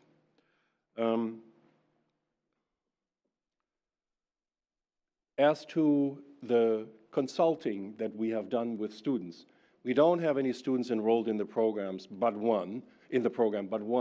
We did have, in 2013 or 14, we did a kind of a consulting with some students enrolled in LEAP, and the result of that was that overall the students reluctantly saw the need for more support in order for them to graduate. We asked prospective EDD students, querying people in the Principal Leadership Institute.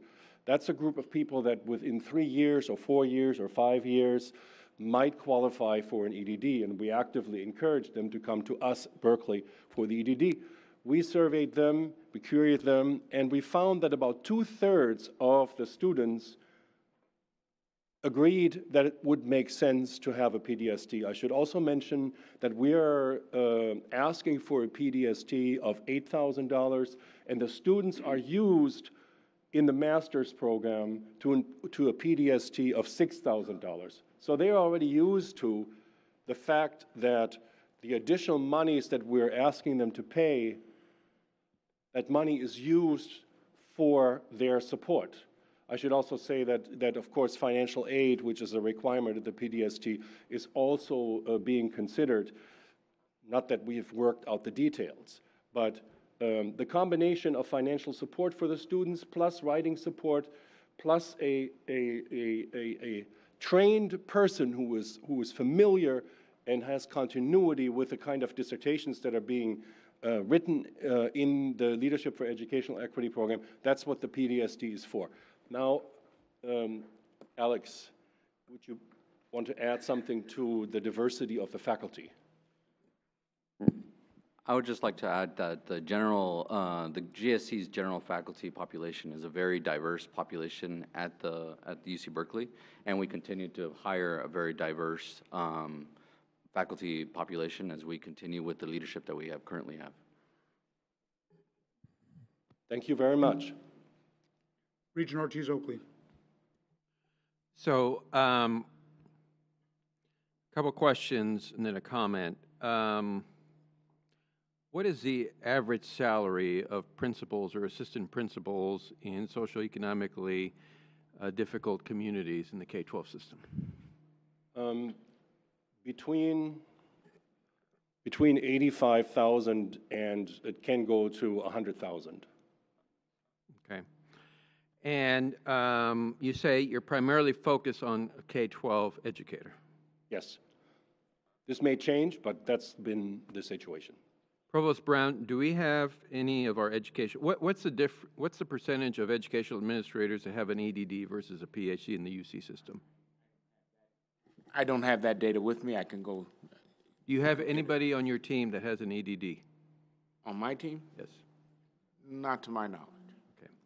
So for me, if we're talking about serving educators who are focused on equity, they're going to be working in some of the most difficult K-12 systems.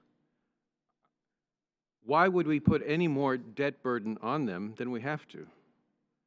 To me, it sounds like you're asking us to allow a PDST to allow you to start a program or to restart a program. For a population, these are not engineers, these are not business majors, these are not architects, these are educators.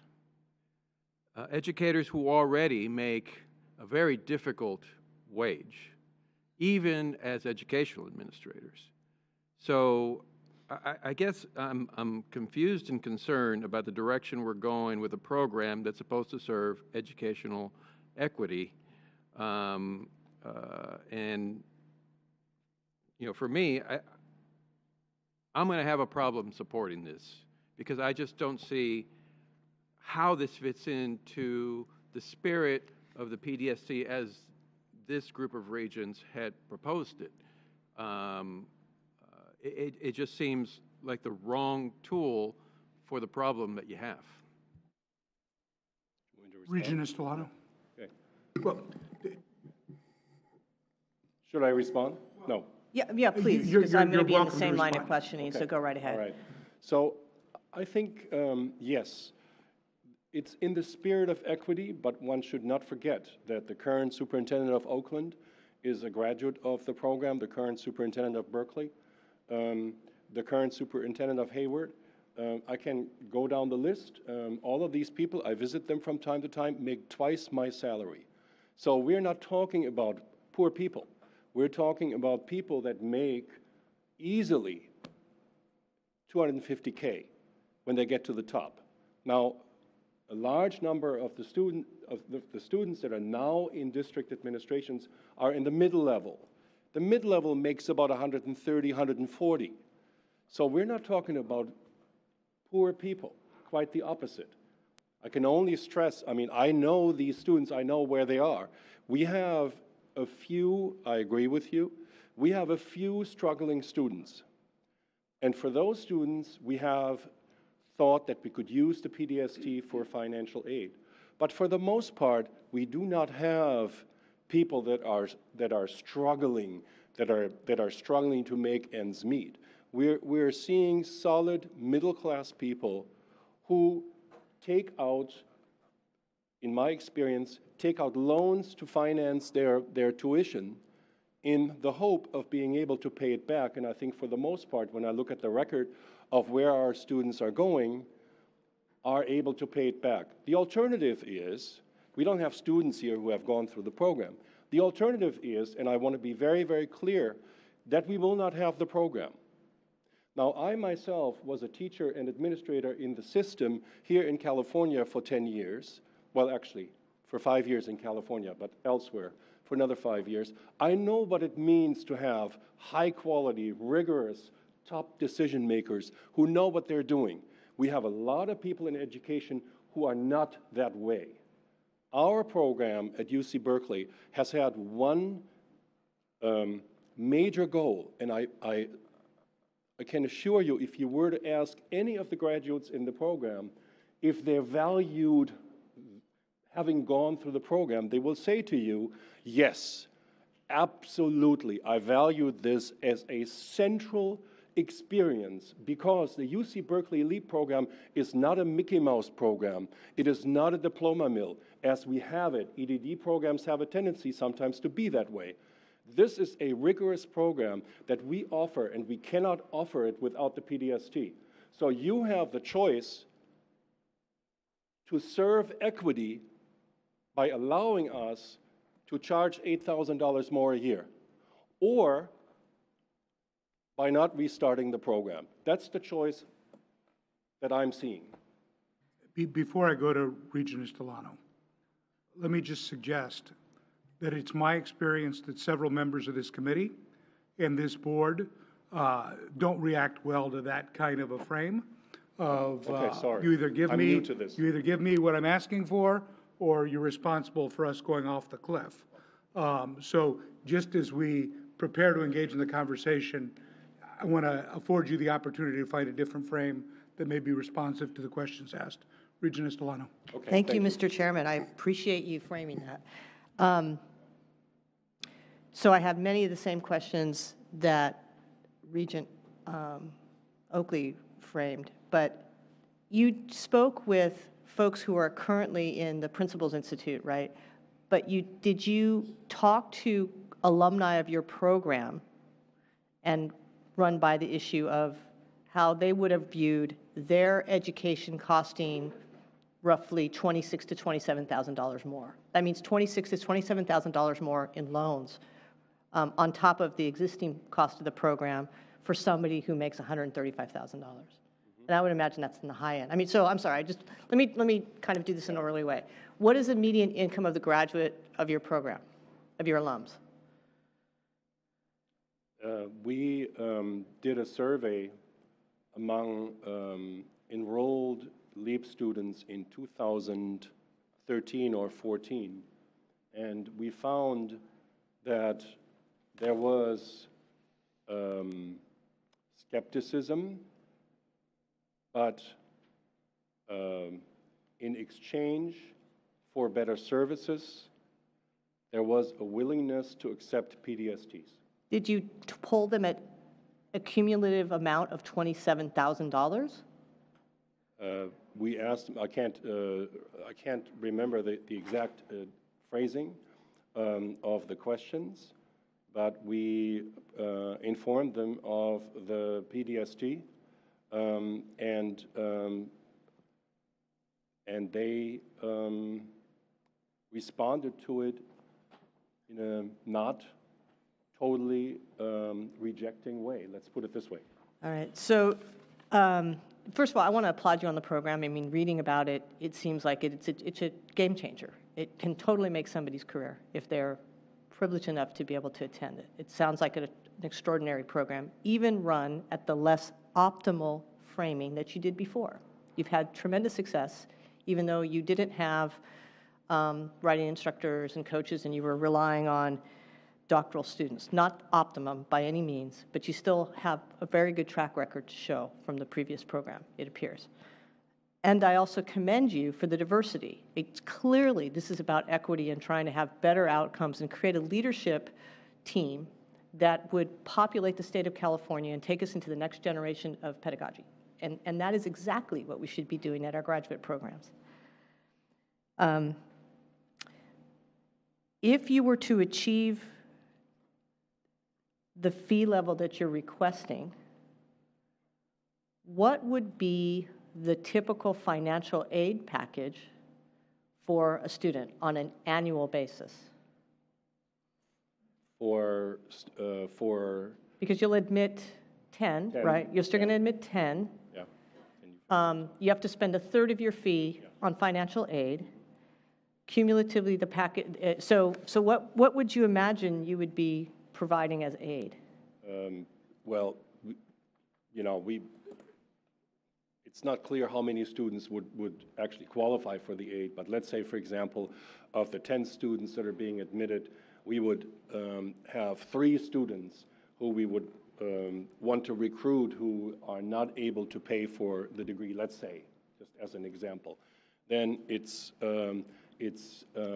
would be $80,000. A third of that would be, what is it, $27,000 divided by 3. So, it would be like $9,000 or so.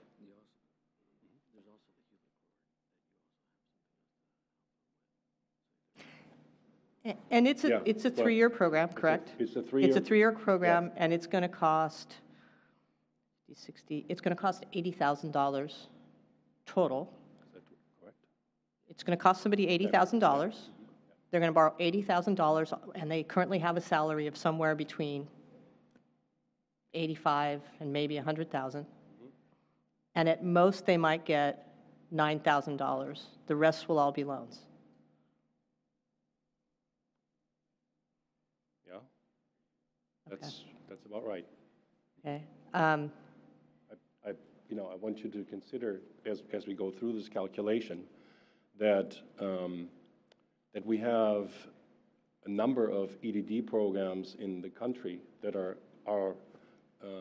at our level, and that are private schools, USC, for example, that charge not a good comparison 3 to 4 times as much. I mean, the University of Pennsylvania charges $75,000, $80,000 a year.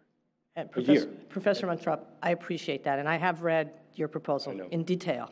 I took numerous notes, and my philosophy on this is, although we can charge more, doesn't mean we should charge more.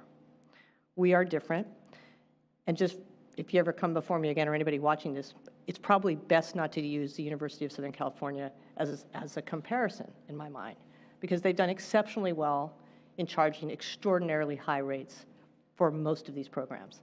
And It's an excellent university, but I would hope that we would provide a very different philosophy about opening the doors of opportunities. So, okay, so I think that's pretty much, I did have another question, okay, which was really the breakdown of that $80,000 of the additional fee that you would collect. I think you were going to have 2 writing instructors and a coordinator, my recollection, right? What are the salaries of those folks, just individually? Have you worked out the details of that? My recollection of the budget would be that it would be about $100,000 for the academic coordinator, and then the writing coordinators would be a percentage. So the salaries may not be, but I think there would be about 33% appointments. 32%, so they're not full-time? They're not full-time. But the coordinator would be? Yes. Okay. All right, well, as you can imagine, as you can see, I'm very uncomfortable supporting this.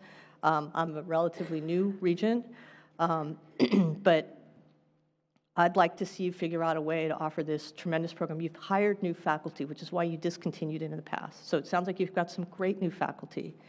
I would feel far more comfortable if you all sharpened your pencils and figure out other ways to craft a program that meets the standards you want to achieve, which I respect highly, this notion of very tailored approach, the signature pedagogy that you talked about.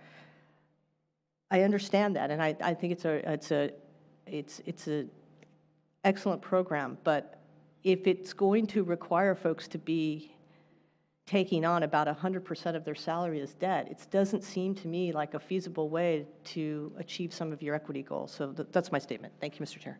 Thanks. Regent Morimoto, were you seeking recognition? Thank you, Chair. My question was maybe along similar lines as Regent Estolano here, but as I was looking in particular at the comparables and looking at the public comparables, I noticed that this particular program is priced over the next couple of years, estimated around the $8,000 differential around that. So what I was trying to understand, was it simply just because this was being reconstituted, so it's almost like a startup cost that's causing the program to be higher, or is there the opportunity to still offer the high touch program that you desire, but bringing down the costs to be more in line with some of the other leading institutions that are publics?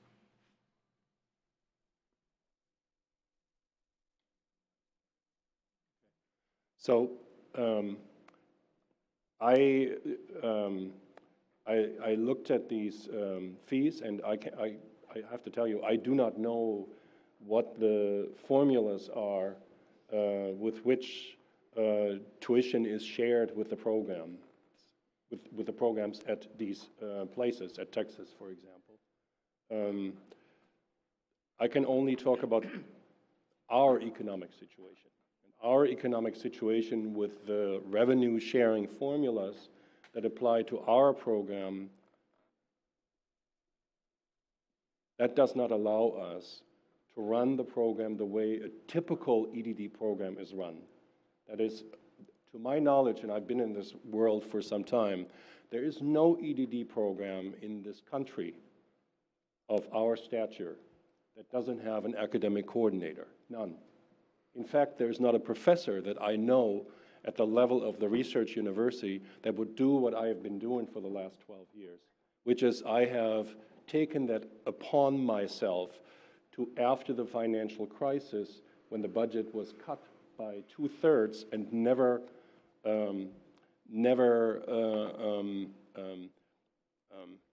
restored, as somebody who has done that, I can assure you that we won't find people who do this. I am here, and I apologize for the original far too passionate framing that I came up with.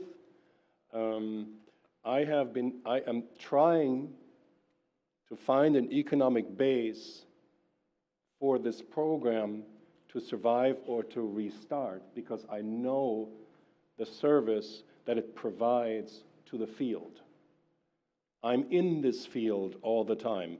I'm the director of a research practice partnership with a local district where we take the most difficult circumstances and we try to figure out what it takes for leaders to make decisions that allow these districts to optimize the resources that they have.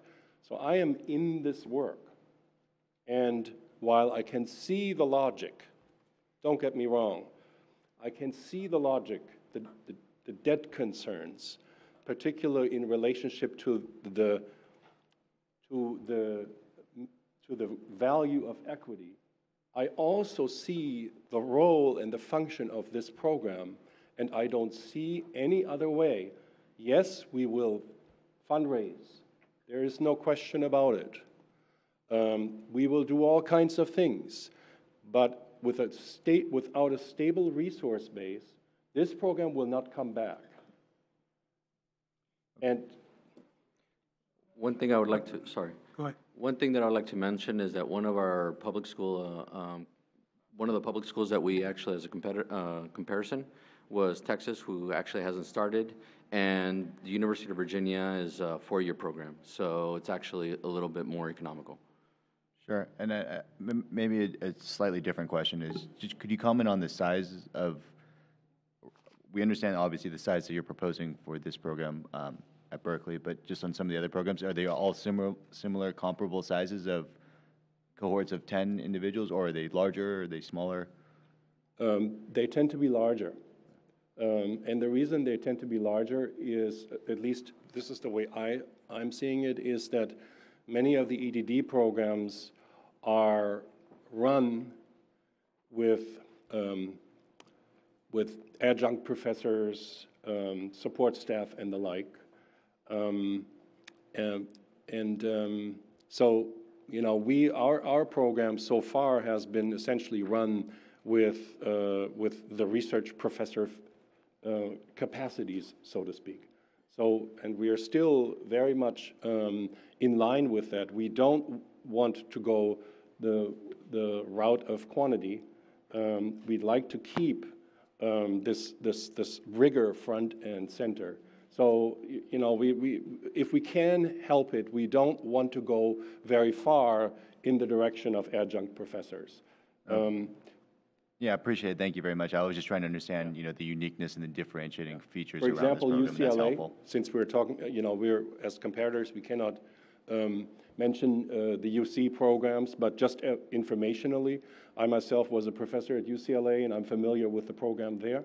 There are many more students in the program. It's a self-supporting unit that doesn't function with as much faculty involvement. This is, of course, a different model that one could imagine. I don't think it is, from my experience of having been in the program, it's advantageous. Personally, I have a different vision of what a rigorous program. I'm not saying that they're not rigorous. Don't get me wrong. Quite the opposite. I mean, there's some wonderful. No. I was a professor in it as well. So I'm totally 100% supportive of what they're doing. But I have a slightly different take on the relationship between professors, ladder faculty, and EDD students. So we have 3 more regents with questions. I generally try to rein in answers a little more. I haven't, because I want to give you every opportunity to try to convince the committee to consider your request, and so I don't want to unduly limit your ability to respond to the questions, but I'm not sensing a high likelihood of success. So, Regent Butler. I appreciate the documentation that you provided, as well as the conversation and description of the program that you're offering. I guess I'd like to hear a little bit more context as to how this question came before the regents. We typically don't get asked to deal with issues that are specific to one campus. So I would, if there is something that is, I just would like to understand a little bit more. So if I may, if I could have Provost Brown. Sure. Specifically, and then we'll come back to Regent Butler, explain why PDST has dealt with differently than usual system-wide considerations, and why this is before us as a committee as a whole, as opposed to one of the subcommittees that we've established for renewing PDSTs. Yeah, the professional degree supplemental tuition program, for programs that run on state dollars, when they need additional funds to strengthen the quality, the academic quality of their offerings, they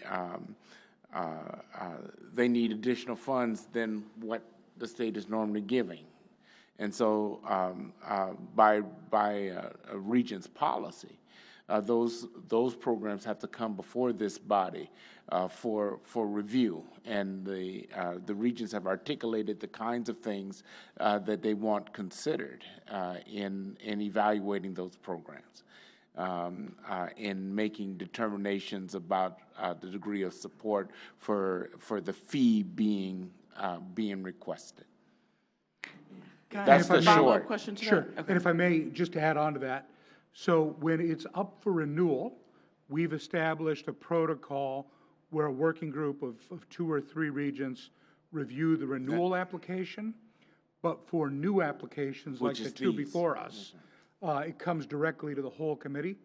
And the provost and his staff give feedback to the programs ahead of time to help them understand the pattern of questions and concerns that the committee tends to raise. So please, Regent Butler. So just to follow up, and it's just a context question. Well, I understand the rules because that was really helpful. I was clearly, as a new regent, not quite understanding how that got here. So just a, again, context question. Is this a conversation that has happened between the department and Chancellor Christ? Like, could it happen differently if there was, couch cushion change that was at the that was at the kitchen?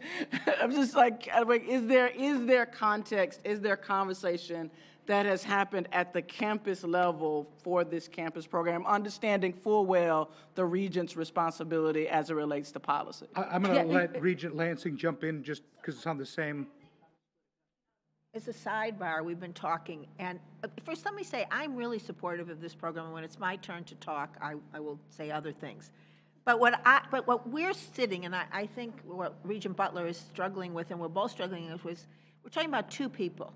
You have, Chancellor Christ, I have the greatest respect and admiration for you. Why did this have to come to us? If you believe in the program, then why aren't we, I'm really not trying to be naive, but why aren't we just funding those 2 people and getting on with our life and not raising the tuition? So I'm gonna interject, if I may.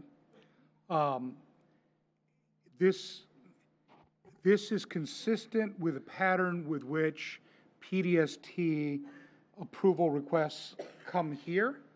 And what I don't want to do is on each of them ask chancellors, why couldn't you go figure it out a different way? Because there's,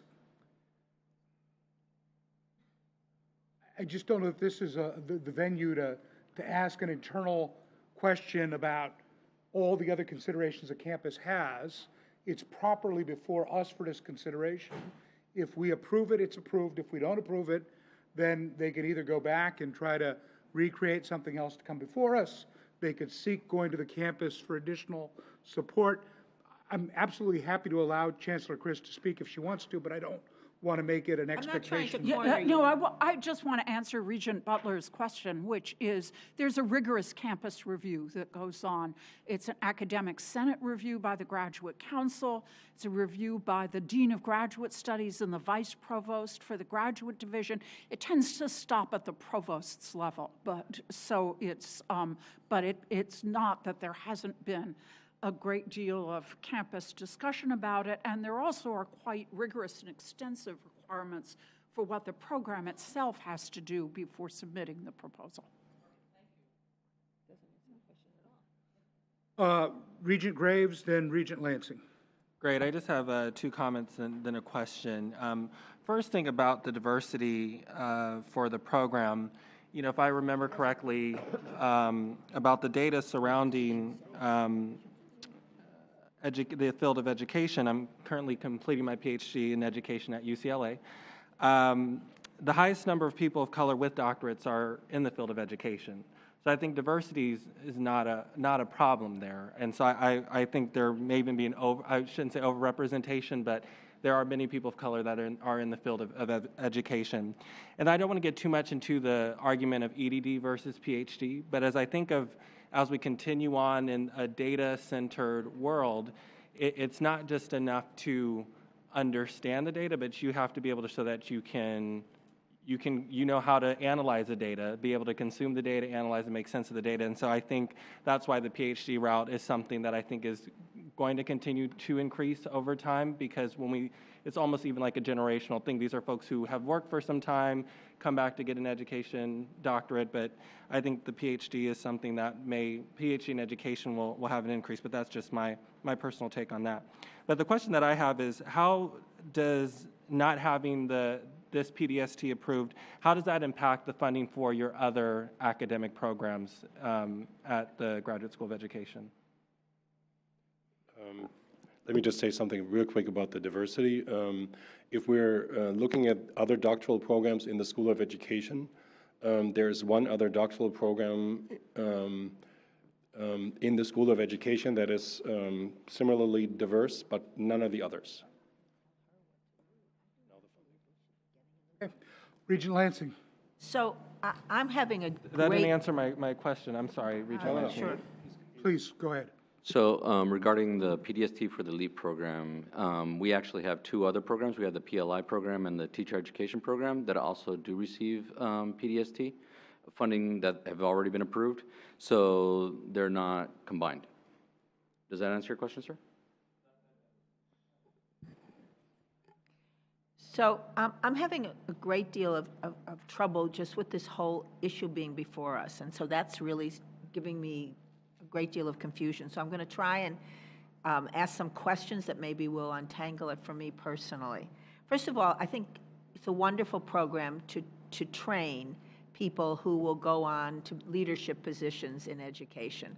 I'm a member of the Broad board, and he has a huge program that does that, and it's been very successful, and I think this is an underserved and underlooked field. So I embrace us doing it.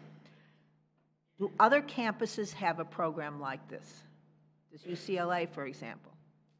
So there is a program at what other campuses in our system? UCLA and UC Davis. Okay. Do they charge more money? UCLA charges the same amount of money if you add the PDST to our program, so that we would be very similar with UCLA. We can't talk about UCLA in the proposal, but it would be very similar. UC Davis is cheaper. So, in other words, if we approve this, you would be charging the equivalent amount that UCLA does, so we wouldn't have an inconsistency. And UC Davis is less money for reasons that I guess someone can explain to me why one campus is less. But you'd be serving the same number of students, and you'd be charging the same amount, so you wouldn't be an outlier, correct? We would be similar to UCLA. Okay. Let me just try to get clarification. I thought a minute ago you said the UCLA program was larger. Yes, it is larger, but it charges the same amount. Right. No, but she asked the question of. Okay, but your hope would be to become larger. Yes, that depends on the number of faculty that we get to hire.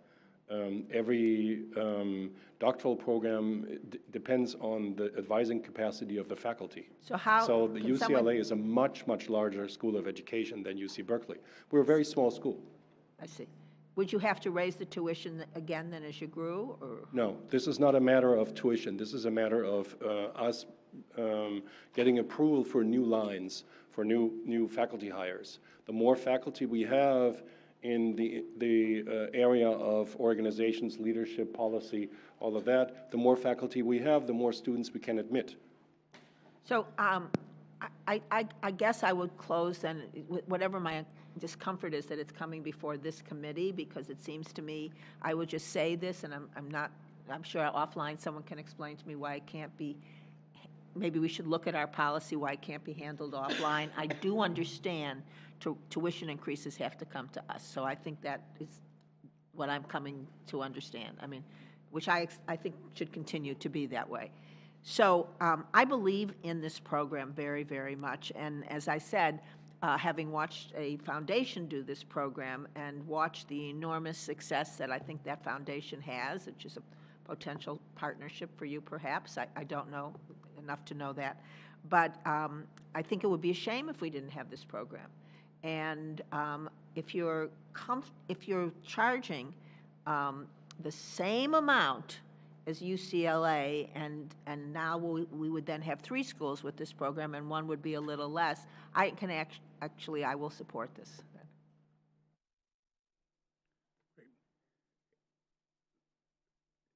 Any other questions? Provost Brown, would you like to close on this item?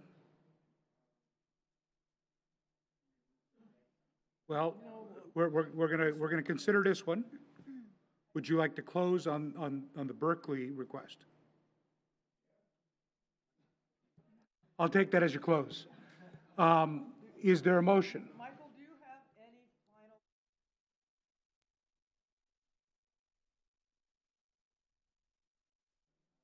final?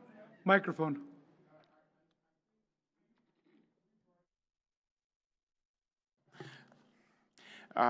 No, I have no final comments. Is there a motion? There's a motion. Second. There's a second. I do not think that there's unanimity around the table. I'm going to ask for a roll call vote. Mr. Chairman, can I ask a question? Yes, please. I strongly recommend that we table the motion. I don't think this is going to pass, and I'd rather not have it go down. I can't support it right now, so I'm trying to avoid something that's hard to come back from.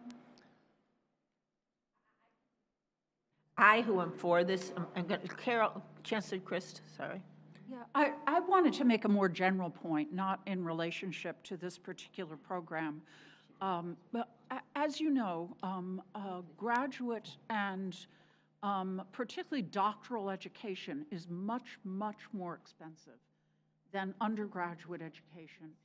One of the really unfortunate consequences of the suppression of tuition increases for years and years is that it becomes more and more difficult for exclusively graduate schools, like the Graduate School of Education, to support their programs at an adequate level of quality.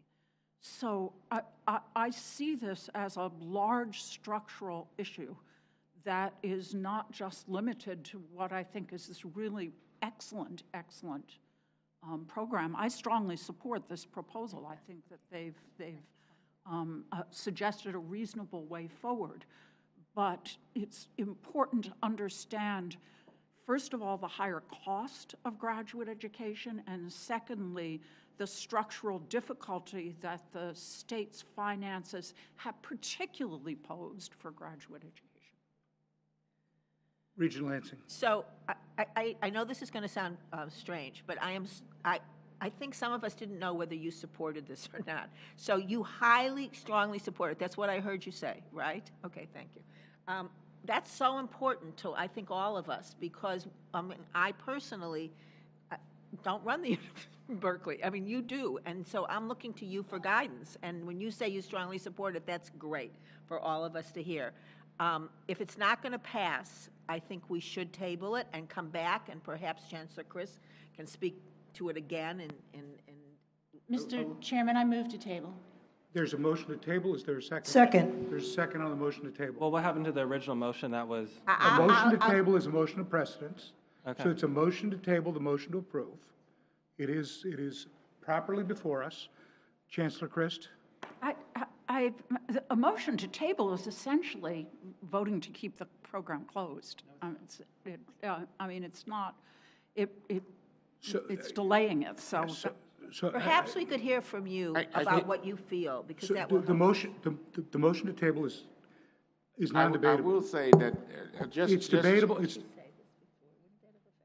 A motion to table is debatable to time, but it is properly before us and not debatable. If there are clarifying questions, I will take clarifying questions.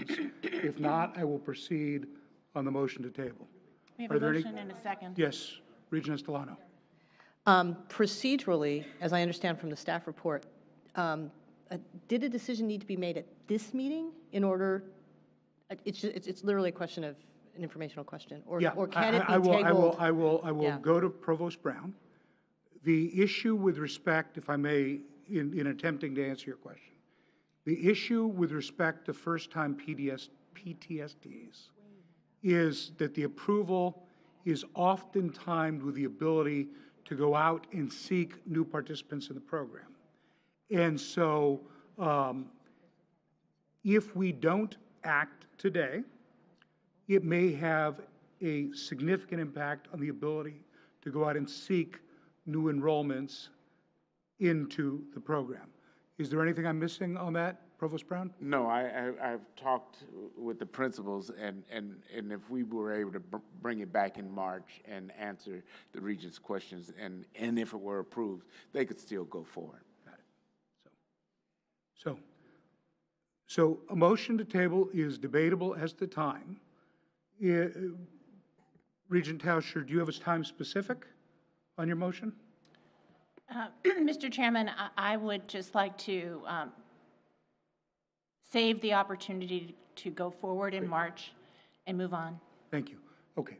With that, motion to table is before us. All in favor of a motion to table signify by saying aye. Aye. Opposed? Nay.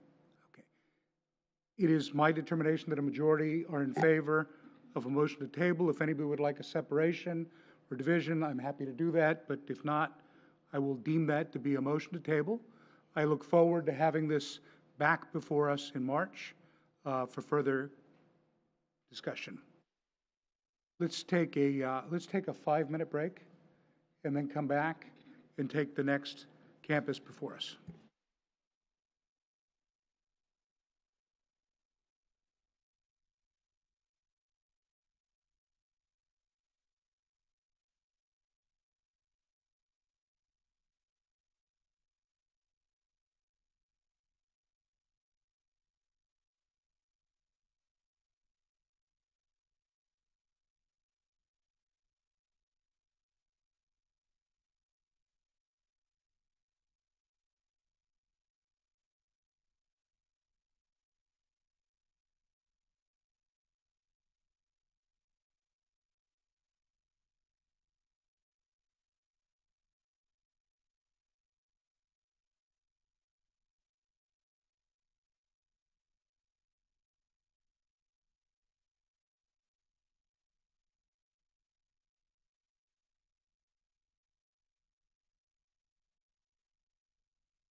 but you're going to get it. You're going to get the support you need for your excellent program.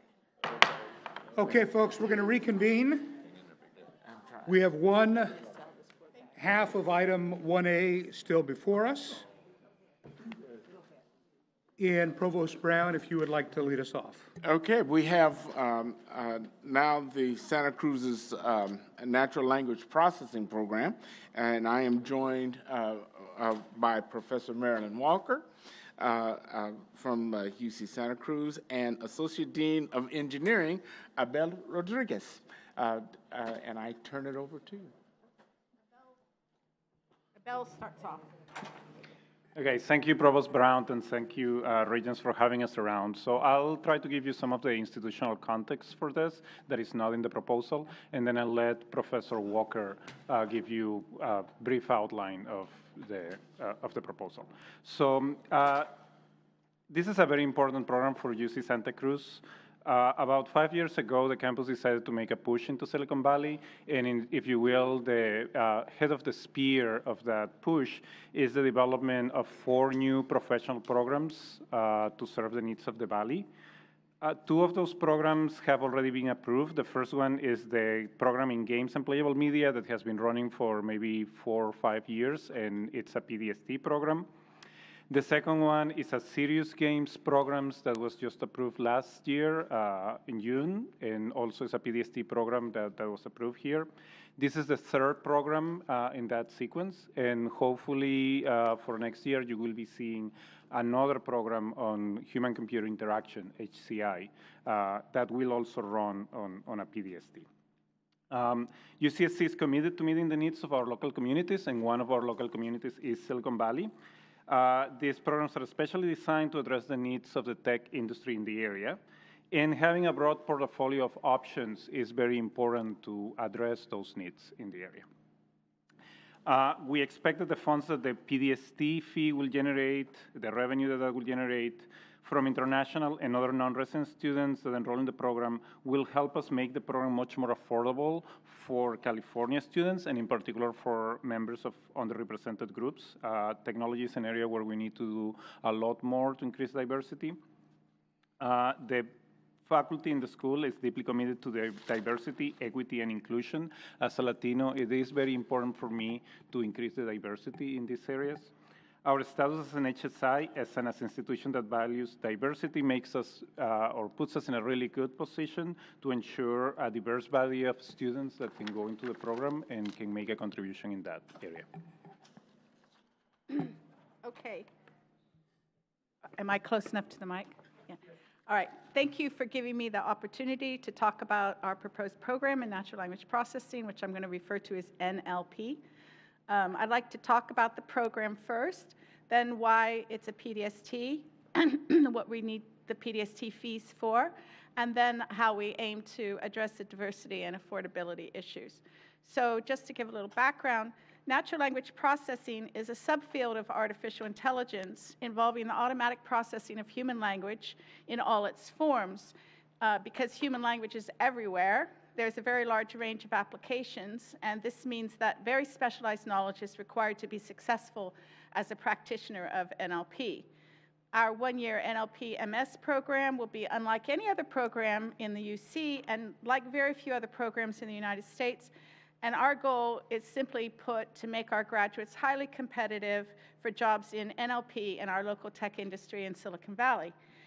We'll start with an initial cohort of 25 and ramp up to a steady state of 50 students in 5 years. The curriculum consists of 5 core courses and several electives, along with a practical 3-quarter capstone project sequence. The programs, through the courses and the capstone, combines specific, very deep technical training in NLP, along with a strong focus on practical applications. The program will involve interaction with industry leaders and mentors through our NLP seminar, NLP job fair, and NLP summer project presentations to an industry audience. And we will recruit industry mentors for the capstone projects. And we also hope to get money from industry to sponsor those capstone projects. that will be recruiting lecturers from industry to teach a sequence of specialized elective classes, as well as to give invited talks. And we have received very strong support from industry so far. We've created an industry advisory panel that includes scientists from Amazon, Google, IBM, and Nuance. These scientists state that there's a great need for this type of training and that they will hire our students. To quote from a couple of our industry support letters, Dr. Yunyao Lee from IBM, who leads the NLP group there, says, "I've found that those who come in with only a traditional MS in computer science have a significant learning curve to master all the technical material needed to work in NLP for enterprise applications." And Dr. Hadar Shemtov from Google says, "When search was just information retrieval, as in Google's early days, general computer science skills were sufficient. But the field has been getting more and more sophisticated, and these days, we build systems that attempt to actually hold a conversation with our users. The need for talented with sophisticated language processing education is constantly growing." So now I'd like to expand on why we need it to be a PDST program. The PDST fee of $20K a year, I'm going to say, is relatively low, and the program we're proposing is a one-year program.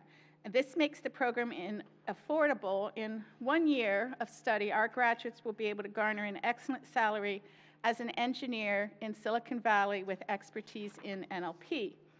In addition, we'll make the program accessible for those to whom cost is a barrier by using the 33% return to aid to provide fellowships for underrepresented minorities. And we've already started to prepare web pages, which are hidden right now, that specify, what kinds of packages, financial aid packages we may be able to offer. The PDST revenue will allow us to hire an executive director for the program who will conduct outreach to industry, recruit industry mentors for the capstone projects, and help with the job placements in industry. The revenue will also allow us to pay for those specialized industry practitioners as lecturers. And the revenue will allow us to hire TAs for classes in the curriculum, which will create a cohort of PhD students who will serve as TAs in the classes and thereby also become peer mentors for the MS students. So now I'd like to move to the diversity question. So if you look at the pool of applicants to our current traditional CS in MS degree, last year we had about 900. It's been growing leaps and bounds. This year we just closed. We have 1,100 applicants, of which 173 this year have expressed interest in natural language processing. So it's a very popular topic, as you can see. But in this pool that we're currently getting, about 80% are international students, most of them from China, Taiwan, India. And the multicultural aspects of the pool are good for NLP because we need a diversity of languages for natural language processing. However, only a small number of these students are underrepresented minorities, as you might consider who's underrepresented in the Silicon Valley tech industry, which Chinese men and Indian men are not underrepresented. So what we want to do is we want to create a more diverse pool of students by recruiting from undergraduates at UCSC and at Cal State universities nearby, such as Cal State Monterey Bay, who has created a really lovely pipeline from the community colleges through the Cal States. And so we also, surprisingly, UCSC's numbers for minorities, undergraduate minorities, are better than San Jose State. So that's going to be our first primary focus, is our own undergraduate pool. So UCSC is a Hispanic serving institution. 43% of UCSC students are first generation. And for example, while the national statistics show that only 1% of MS students in CS are Hispanic, UCSC has 13% Hispanic students in our undergraduate CS major. And because our major is big, I just want to say we have 2,053 students in our major right now. That's 271 Hispanic students. So given our target goal of having 50 students when the program's in steady state, we feel that we're going to be able to hit some really good targets for diversity, even if we just pick the good students out of our undergraduate program and offer them fellowships. So that's kind of our plan there. Similarly, women are an underrepresented minority in computer science, and 20% of UCSC undergraduates in computer science are women. 20% in the BS, actually 35% in the BA. So we have, right now, we have 414 women in our undergraduate degree program. And we similarly plan to conduct outreach to and recruit from that undergraduate population of women. Our numbers for Black students are not as good, but I do have a lot of personal connections with Black students. I've recruited students into my lab who are part of our NISBE, National Institute of Black Engineers, and I've placed those students. I've had those students work in the lab, and I've placed them in the tech industry, and I plan to use my personal connections to ask, to figure out how we could recruit more Black students into our master's program. Moreover, on the women's side, interestingly, in India, Taiwan, and China, women make up about 50% of the computer science majors. It's not considered a man's job in those cultures. And so when you look at our international pool, we have about 36% are women. We believe we can increase the percentage of women in the program by just reflecting those numbers that are in our pool, and that will actually change the environment for our PhD female students and also for our undergrad students by just having these more women in the master's program. And we will approach industry in order to be able to offer scholarships to those women in our international pool. So I'm ready for questions. Thank you very much. Regent Elliott. Thank you, and thank you for your presentation. That was helpful that you jumped right into issues in particular that I care a lot about. I want to make sure I understand. So it looks like you expect for the foreseeable future that 70% of the students in the program are going to be international students. Do you expect that they're going to continue to be from 2 or 3 countries? I'm just trying to make sure I understand when you've talked about the diversity, and if it's 70% are coming from just a couple of places, that's going to obviously really impact your diversity. And it also is going to have a big impact when you've got such small numbers of California residents or even United States residents in the program in terms of getting that overall diversity. So I'm curious how that... This is the pool that's currently applying to our I understand that, CSMS degree. But when you look at going all the way out to 2025, the numbers are the same. Yes, right. So our estimates in the program proposal were based on kind of considering that pool. But I actually think we can affect that pool a lot through these outreach activities to our own undergrads and to say like Cal State Monterey Bay. We could take a much more active role. And we already do in School of Engineering at Santa Cruz. Some of the programs are better at this than others, but for example, Abel has gone down to Cal Poly every year to recruit students from Cal Poly into the statistics PhD program. And I believe that we have an opportunity with this program, partly because we will have the PDST funds and the return to aid. We have an opportunity with this program to actually use those funds to do a lot more outreach and be able to offer more fellowships and actually really affect the diversity in our application pool. Okay, because the document we have is it's the expected enrollment. But it sounds like what you're saying is that you expect that the numbers are going to be different than this. Do you want to take a step? So let me take a stab at answering in a couple of different directions. So one is, yes, you're right. The projections are based on the current pool. We are trying to take measures to affect that in the medium term. Another thing that I would mention is that from the point of view that diversity in terms of language, for example, is important for the success of the program, which we believe it is. There is actually a lot of linguistic diversity in both India and China. So you have a number of different languages spoken in the place. So the focus is linguistic diversity? No. The focus is most definitely ethnic, racial, and gender diversity. But there was a comment made in the beginning about the additional advantage of having some of the international students present in the program in terms of the quality of the education that we deliver. And the point that I'm trying to make with respect to the Chinese and the Indian students is that there is actually the fact that those internationals come from only 2 or 3 countries does not diminish that argument. Okay. In terms of the educational quality. And again, I don't know if that was answered before, so just to clarify, the expectation is that it will continue, that the 70% of international students will continue to be from just a couple of countries, though you do expect to improve the gender equity in that. So gender equity is one of the places where we think we can make a very big impact in terms of the distribution. We think that we can affect the pool, but we were not really clear about how to make a forecast on how that is going to change.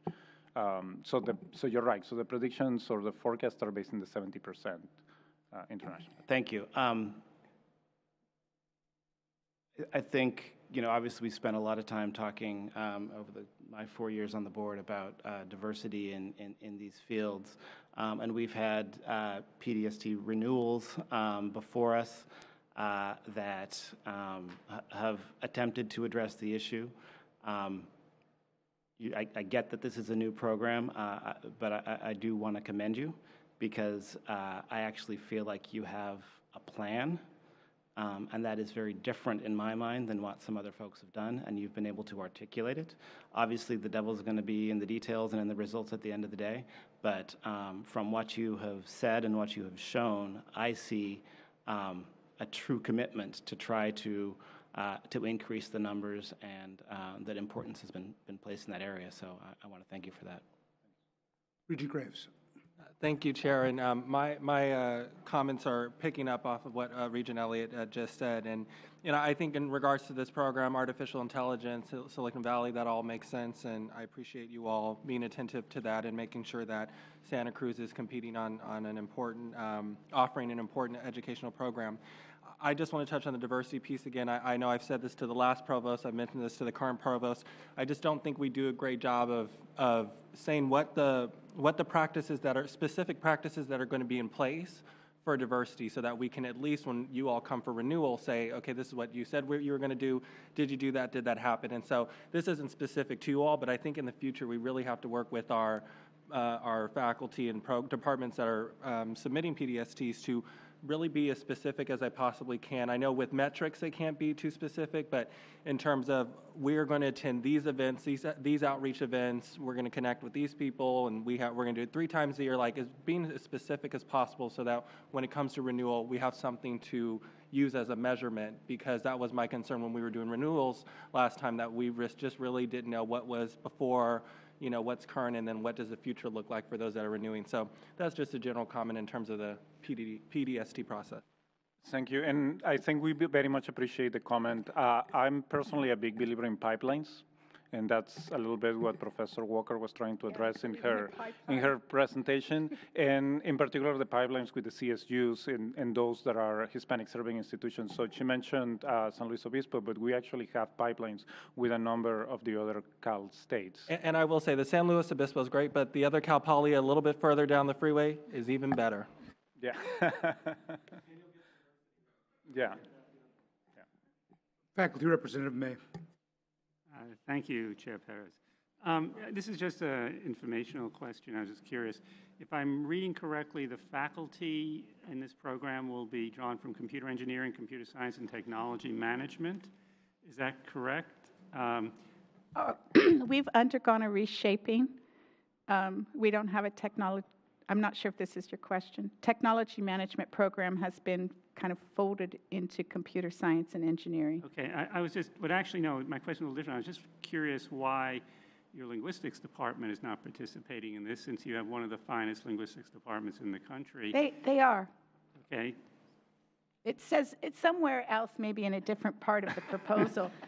We have a core faculty, one right now from linguistics, who I've actually, since I came to Santa Cruz 10 years ago, I have been collaborating with and working with to launch an interdisciplinary program. Mm-hmm. And we've put financial incentives in place for linguistics to give course relief to professors in linguistics to teach on the master's program. We have a class in the curriculum that is targeted at our linguistics faculty.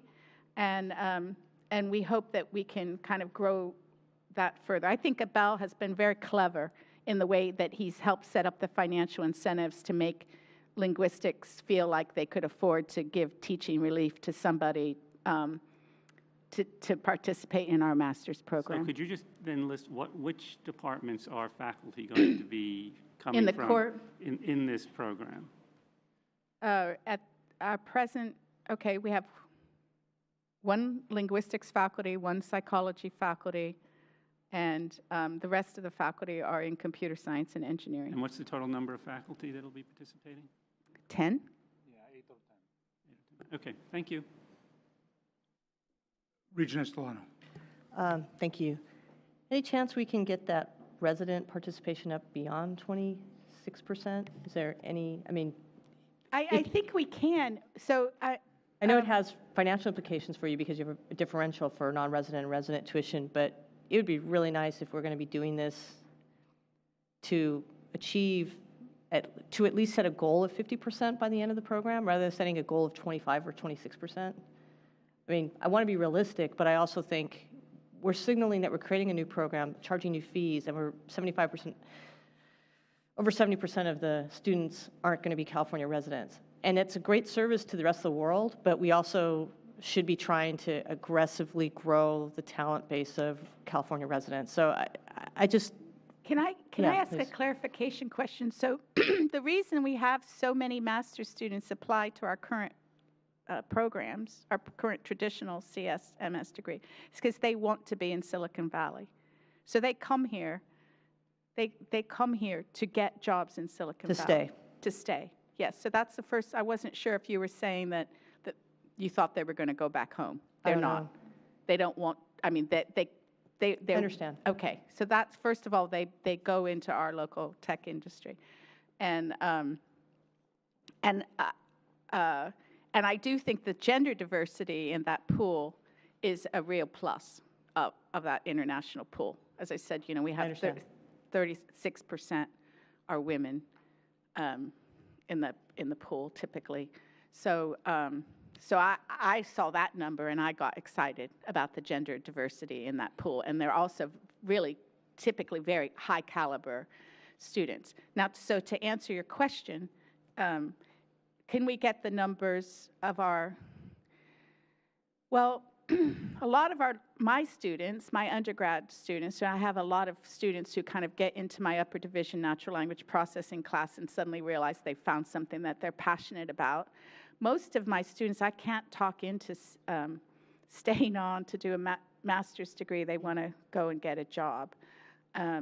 So the incentive to just go and get a job is very big for them. But I do think that if we could offer financial aid to those students, and if we kind of create this pipeline, that we will be able to get the students to stay. So I think the statistic I have is that 1% of the master's students nationwide are Hispanic. And I think if we had, you know, if I could get 5 a year and steady state in our program, we could have 10% graduating from our program would be Hispanic. And we've set a target of 30% women in graduating from the program. But what we also have right in there right now is that we expect at steady state to only have 30% domestic. And you're saying, can we get the number like to 40% or 50%? Yeah, I mean, actually, I'm looking at page 8 in the proposal, and the final year, 2024-25, has 13 residents, which out of a class of 50, so that's 26%. So even if you took it to 30, that'd be an improvement. We discussed numbers that are closer to what you are describing. Yeah. We probably talked about 35 to 40. We didn't talk about 50. Yeah. But as you said, there is a financial issue that is Yes, we're using it's very some real. of the financial aid and putting it on the domestic students. So I think that our thinking was more along the lines that we want to get the program established and make sure that we can get support from industry for some of the things. And at that point, that would allow us, through maybe some fellowships from industry, to increase that percentage I think, and address the financial. I think the only point, and this sort of goes to what Regent Graves was saying, if you don't set a goal now, you will never hit it. So if your final year says you're going to have 13 residents, that's all you'll get. But if you were to set it at a higher rate, then you might aim for it because you wouldn't want to come back to the regents and not have achieved your goal. So again, your field is not diverse, and this is a challenge. And was delighted to see that you were looking at pipelines from San Jose State and others. So I would just ask that somewhere in this application, if you wanted to amend it to say that your goal was to achieve a much higher degree of resident, and that would be really, I would view that quite favorably. I think that we'll be happy to do that. We need to think a little bit about what, how much higher we can take it, but I think we'd be happy to do that. And I would imagine that if you actually achieve that, industry would be falling over themselves to get your students in. And you would because the problem is so severe in that industry, that if you were able to get domestic, resident Californians, and if you're getting resident Californians, and especially the pipeline you're talking about, if they start to look like the area around you, you could transform the face of the industry. So I would imagine you get a lot of support from industry. So just a suggestion. Seeing no further, I'm sorry. Thank you very much. Regent So, Zettel, I'm sorry. My You're on my concerns list and I forgot to- are largely expressed by my colleague here. But I just want to underscore how disappointed I am to see a program that is 74% international students. We recently had bad headlines for the University of California when we wanted to enroll more international students to keep solvency in our undergraduate programs. So I'm very disappointed to see your goals at 74% international in the final year. And I would like to see a reporting, just even a written report of what your enrollment is and how you're making progress. And if you can adjust these goals, I'd very much like to see that. Sorry about that, Regent Zettel.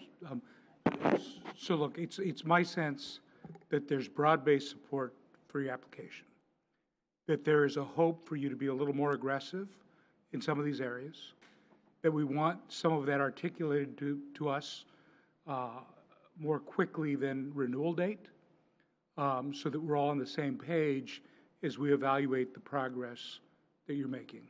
You're comfortable with us moving forward with those expectations? Yes. Yes, absolutely. Do I have a motion? I have a motion and a second. All in favor say aye. Aye. Opposed? Hearing none, your request is approved. Thank you. Thank you. Thank you. Provost Brown. Yeah, Regent Pettis, on this point, and I hope I can be reasonably clear. I hear and embrace the importance of serving as many California residents as we can. That's, of course, important. In graduate education, I think it's important to understand the role, the nature of graduate education and the role of international students in that context. And maybe that's worth having some deliberate conversation about in a future ASAC meeting. I want to be very clear that I think this committee is conscious of what the status quo has been, and we want to help change and shape where we go into the future, and not be satisfied just with what we've had up to this point. And I think there's been some very good dialogue around that here. Okay, is there any other business to come before us? Saying none, we will adjourn. And do you have anything in your subcommittee? We do, if we could transition. Then we will adjourn the main committee and constitute the subcommittee on labs. Thank you, Mr. Chairman.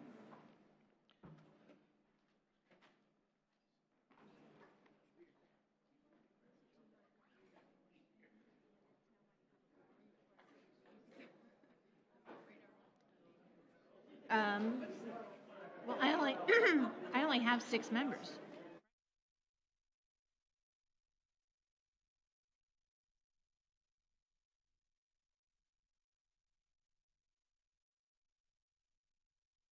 I saw you sneak in, and I was like, she didn't even hit me up. How are you doing? Hey, Brett.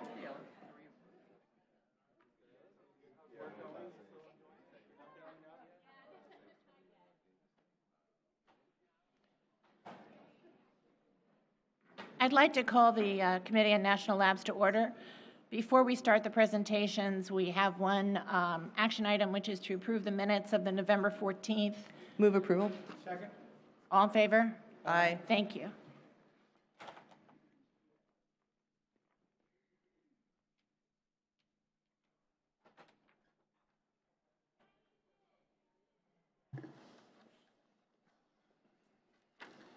So is this going to come up? We have Vice President Kim Bodil here, and we have at least one guest. I just wanted to welcome her. And we have a governance committee meeting after this. I don't want to cut you short, but I think the committee has read the reports. And if you could go into the first discussion item, which is the annual report on fiscal year 2018 National Laboratory Performance Ratings, and I'll turn it over to you. Yes, thank you, Regent Tauscher. I'm very pleased to be here today to talk to you. We had a fantastic year in performance at each of the labs, so I'll be brief, but I'd like to give you a flavor for the ratings that we received. Just as a reminder, each year the Department of Energy and the National Nuclear Security Administration issues a performance rating for each of the laboratories, where they assess both the science and technology and mission accomplishments of the labs and the operational performance of the laboratories, and also give, in the case of the Office of Science, give the contractor a grade. That would be us, for how well we're doing in our stewardship of the lab. So first we'll talk about the Lawrence Berkeley National Lab. Berkeley had a spectacular year this year, earning 94% of award fee, receiving an A grade. They consistently are the top rated laboratory for science and technology accomplishment across the Office of Science, and this year was no exception.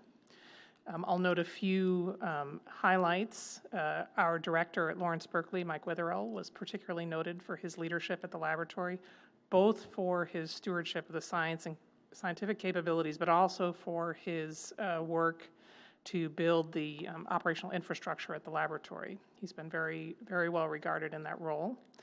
The Berkeley Lab is also seen as a leader in cybersecurity, which has been a big issue across the Department of Energy, and they've taken a leading role there, and have a number of major projects, major scientific projects. We've listed a few here: an upgrade to our synchrotron, the Advanced Light Source, a new computer coming to the NERSC, an upgrade to the ESNet. Berkeley Lab manages the high-speed network for the whole Department of Energy system, and then one of our scientific projects, the Greta project. So very successful year in terms of bringing new projects forward and bringing along these very major new science projects on the behalf of DOE. Where we have had issues are in management of capital project execution. We have a lot of construction going on site, and we have some major environmental remediation projects, and we've been steadily improving in that area, but there is work to be done.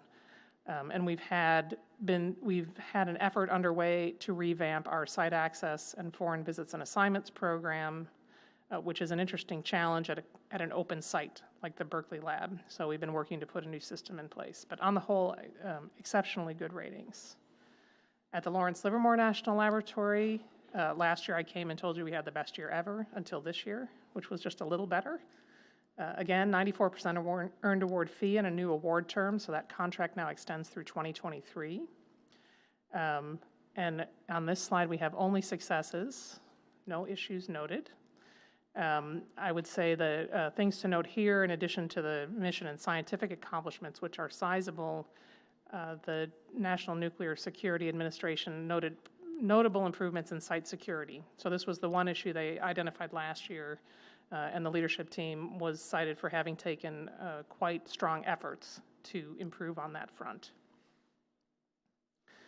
At Los Alamos National Lab, this performance rating represents the last evaluation under the LANS partnership. So structured slightly differently than in prior years, but again, an excellent performance rating.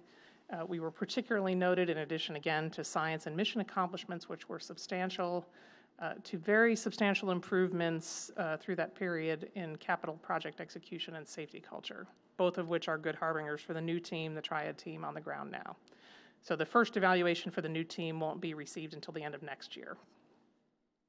We did have one issue noted on material control and accountability, And this has to do with the very highly structured and controlled by regulation process by which you account for the nuclear materials at very fine levels. And a number of issues were noted in that area, particularly around the way the inventories were being reconciled, not being done in a timely manner. And those issues have been addressed and are being worked through in the facility, but that was noted as a significant issue. So on the fee income, each year we bring you an estimate of what we think we'll earn, and then we reconcile at the end of the year with what we actually earned. We projected earlier in the year that we would earn $24.6 million. The actual net fee income earned is just slightly lower, 23.2, although there may be additional fee coming from lands, as we have one capital project that they've not closed on the fee determination yet. That won't quite make up the gap, but it will probably get us over $24 million on that fee. And as I said, the first income from Triad, which was in charge for the last 2 months of the year, won't be earned until the end of the next calendar year. So that completes my report. Well, that's an excellent report. Congratulations to you and the entire team, and of course, the 3 labs and their management and all of the great technicians and scientists. Any questions from the committee? Any comments? Regent Morimoto? Thank you, Chair. Kim, congratulations again to you and the entire team on these excellence performance ratings across all 3 labs. My question was around the additional year award terms, and whether, if you could comment briefly, just whether that was a direct correlation to the percentage of the earned fee, or there was a more complicated maybe algorithm around. No, it's directly related. The NNSA labs are evaluated across 6 performance objectives, and you have to receive at least a very good rating across that suite. At Livermore, they received excellent on 5 of the 6 and very good on the 6th one. And so that allows you to earn the additional award term. So based on those ratings, if you pass the bar, you are given an additional award term. Now within those, each of the way you get an excellent rating is you're above 91%. So that's what determines the exact dollar amount that comes in the fee that goes along with that. Great, thank you. Congratulations again. Thank you. You know, Kim, you make this look pretty easy. If you could just editorialize for a second about where we rank and where we come out.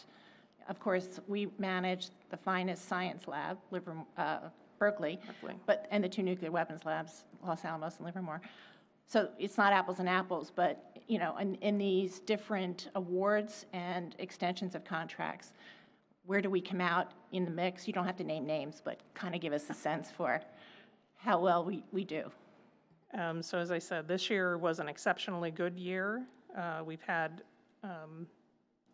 at Los Alamos, leading up to the changeover in the contract, we'd had a series of increasingly good reviews of our performance on the ground. The lands team was particularly commended by the NNSA for the quality of the transition and the preparation that the team did, and the smooth handover that came with Triad joining, I think, which was facilitated by our continued participation. There was some incumbent's advantage on that front. Our labs are always, even in the times when we've had operational challenges, viewed as exceptional performers in science and technology and mission. And more than simply providing excellent quality in that arena, being leaders and innovators in many of those areas. So I think that's been a consistent theme for University of California affiliated laboratories. In the Office of Science, it's very unusual for a laboratory to consistently rate A, not A-, not, you know, and Berkeley Lab does that on a routine basis. So in that community of extremely excellent laboratories pursuing world-class science, Berkeley Lab really does stand out. And the defining feature of that is the close relationship to the University of California broadly and the University of California Berkeley campus in particular. And the DOE is very mindful of what that relationship brings to the scientific excellence seen at the laboratory. Thank you. Any other questions or comments from any other regions? Thank you. Shall we move on to discussion number 2, N2, presentation on the state of the Lawrence Livermore National Laboratory? And can you introduce your guest?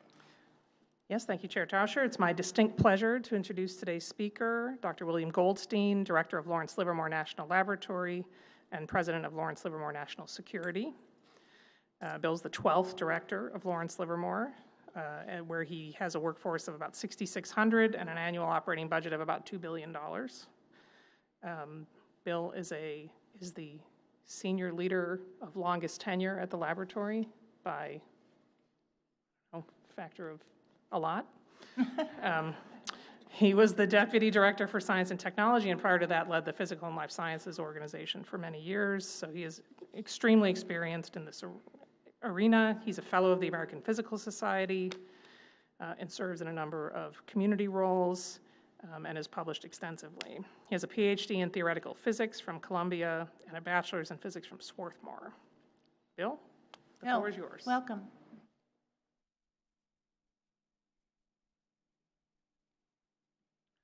Thank you, Regent Tauscher. Thank you, Kim. Well, it's a tremendous honor to be here representing Lawrence Livermore National Laboratory.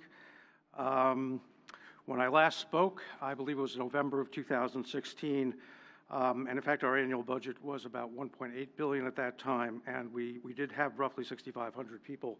Actually, this year we expect to take on over $2.1 billion in new work, and in the fiscal year with well over 7,000 employees. This growth largely reflects increases in mission scope driven by the plan for nuclear stockpile life extension and increased investment by the nation in the infrastructure across the nuclear weapons enterprise. We've also seen additional work at the laboratory from the Department of Defense, from the Department of Energy Office of Science, and from the Energy Technology offices. In addition, additional work with industrial partners under cooperative research and development agreements. I would add that we are successfully meeting the challenges of this growth, I believe, and delivering on our growing commitments to the National Nuclear Security Administration and other stakeholders, as evidenced in particular by Kim's report, I think, in the fact that our performance rating this year was, in fact, the highest in the history of the current M&O contract. So from the perspective of budget, of scope, and staffing, the near-term outlook for the laboratory is very positive. But what I'd like to talk to you about today is what I think the foundations of that success are, basically the reasons I think our long-term outlook is strong, and I hope that a theme that you'll detect in my argument is the critical role of the university. So I think success begins with values, and ours, which were updated significantly and revised this past year, are meant to embody what I think of as the Livermore difference. They speak to our unique heritage as the New Ideas Lab. That was actually how we were characterized at the founding of the lab in 1952 by the then chairman of the Atomic Energy Commission.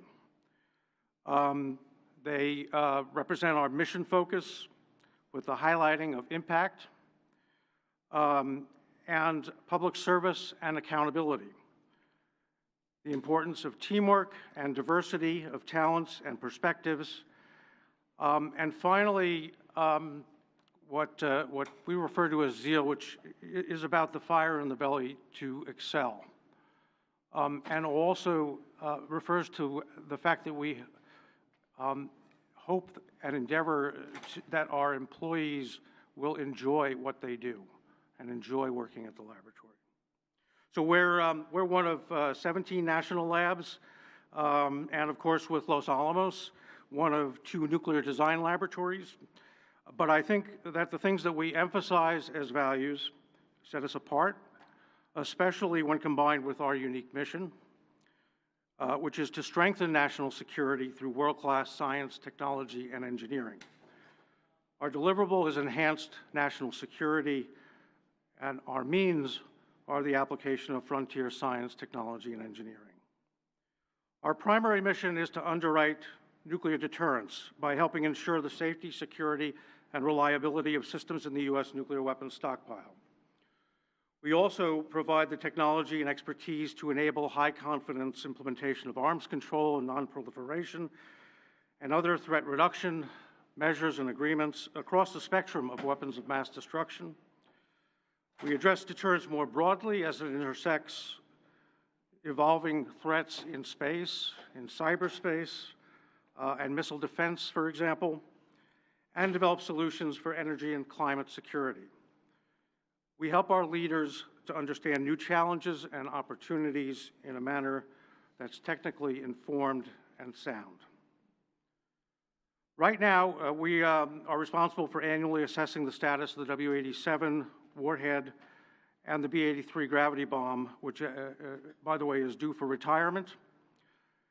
And we are, at this point, actively life-extending the W-80 air-launched cruise missile warhead and the W-78 Minuteman warhead systems that are each well over 30 years old and full of specialty parts that need replacing and which were made with processes that are obsolete and have to be reinvented. These new parts and processes have to be tested and certified for longer service than ever before and for conditions ranging from icy cold to the center of the sun.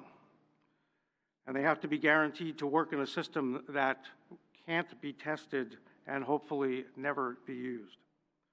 We face unique scientific and engineering challenges in meeting these requirements. We also continually look beyond our immediate deliverables to anticipate future developments and the potential of technological surprise. We live in a changed and changing security environment with significant new problems and challenges, and our laboratory is part of the national hedge against the possibility that a rapid, dramatic erosion in nuclear security might require rapid adaptations to our forces, and we play a fundamental role in ensuring that the nation has a competitive advantage in advanced technologies with potential military applications. Our robust science and technology base is a national asset and in and of itself a crucial element of deterrence. The university plays a critical and, in fact, as you heard, contractual role in assuring the excellence and credibility of this science and technology base. But it's also imprinted, I think, in the DNA of the laboratory at its founding. And I'm fond of talking about the founders of the laboratory, all of whom came from the university. But in the interest of time, I'll just mention or emphasize Herb York's reference that's shown here in this slide to pushing the technological extremes. This approach to our mission, pushing the boundaries, taking perhaps larger risks than others, continues to distinguish the laboratory. It is among those things that make us unique. And on balance, and given half the opportunity, I could spend a good deal of time telling you about many cases where this vision has served the nation very, very well. Now, to carry out this work requires us to host a range of unique scientific tools and capabilities that are found nowhere else in the world, and certainly nowhere else in the National Lab Complex.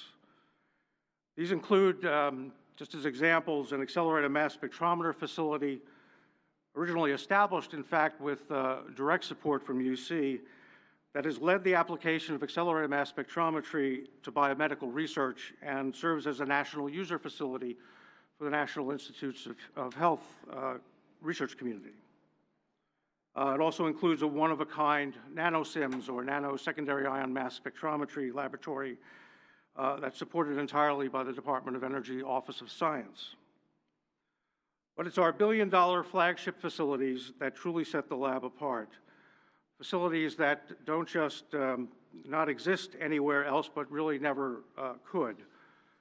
These are the tools that are needed to carry out our stockpile stewardship mission while opening new frontiers of scientific research. Our bleeding-edge high-performance computers that essentially allow us to simulate full-scale nuclear testing, and the high-energy density experimental facilities led by the NIF laser that measure the physics needed by these simulations and validate them in scaled experiments. Just recently, we took delivery and completed commissioning of the Sierra supercomputer, in fact, just at the end of fiscal year 18, and only this week have begun classified calculations supporting our stockpile deliverables with this system. At a peak performance of 95 petaflops, it clocks in as the second most powerful computer in the world, trailing by just a bit a similar machine commissioned later at Oak Ridge. And in this regard, I have to add that the slight decrease in peak performance that we achieved with Sierra was actually by design and is made up for in other features that better suit Sierra for the problems that we have to work on, as opposed to other problems that, for example, Oak Ridge works. Now, while Sierra was designed to solve the problems of today, it also clearly sets the stage for what we believe will be the next paradigm shift in computing. First, the leap to exaflop computing, another factor of 10 in speed over Sierra, that's already scheduled for delivery to Lawrence Livermore in late 2022. And perhaps even more revolutionary, the convergence between computer modeling and simulation and machine learning, a phenomenon that we've started referring to as cognitive simulation. This is a step already being explored on Sierra that takes us beyond Moore's Law, and we believe will have profound impacts both on our stockpile stewardship mission, but on a host of scientific problems. In fact, we're already working in collaboration with UCSF, the pharmaceutical industry, and the National Cancer Institute to apply this new paradigm in computing to accelerate drug discovery. Sierra is also being used in another collaboration with UCSF, taking advantage of its raw computing power to improve the detection, characterization, and hopefully eventually treatment of traumatic brain injury. In this project, which has been personally championed by Secretary of Energy Rick Perry, early access to Sierra has demonstrated the potential for both enhanced research applications and clinical use of the most advanced and complex magnetic resonance imaging techniques for rapid assessment and prognosis of patients. The NIF facility is also in a class by itself, holding the world's record for laser energy and power. Truly nothing like it or the expertise to exploit it exists anyplace else. Nowhere else can anyone experimentally create the interiors of giant planets, simulate the physics of cosmic accelerators, or explore stellar nucleogenesis under realistic conditions. Science from around the world propose and carry out these experiments and others at NIF, including a recent campaign led by UC faculty to demonstrate the precision measurement of equations of state at pressures well above previous limits. We've also worked with the UC campuses to establish a NNSA-sponsored high-energy density center for matter under extreme conditions. Also very significantly with the Office of the President in setting that up, through which $10.5 million will flow to UCSD, UCLA, UC Davis, UC Berkeley, UC Santa Cruz, and UC Irvine, as well as a couple of non-UC campuses, to work with Livermore on understanding the kinds of extreme conditions achievable at NIF. I've talked about the uniqueness of our mission and of the world-class tools needed to carry it out. The mission we serve is also unique in its dependence on a specially qualified, world-class workforce of scientists and engineers who are committed to contributing their talents behind the scenes, sometimes apart, sometimes isolated from their professional communities, to work of the most classified nature. Yet the quality of our workforce doesn't just underwrite our ability to execute our mission, its manifest quality, and its quality must be manifest. It must be visible more broadly because it's a guarantor in and of itself of our nation's deterrent posture. In pursuit of this workforce, standard professional reward systems can be a challenge to engage. Typical metrics for measuring and validating quality and success are never the whole story. Amplifying the challenge that we face has been stiffening competition for talent and limitations in the range of compensation tools available for recruitment and retention, especially, as may be obvious, in the Bay Area. Yet by any metric of program success or scientific and technological impact, I believe our staff is demonstrably world-class. The importance and impact of the mission that we carry out is an evident factor in our ability to attract and retain excellent staff.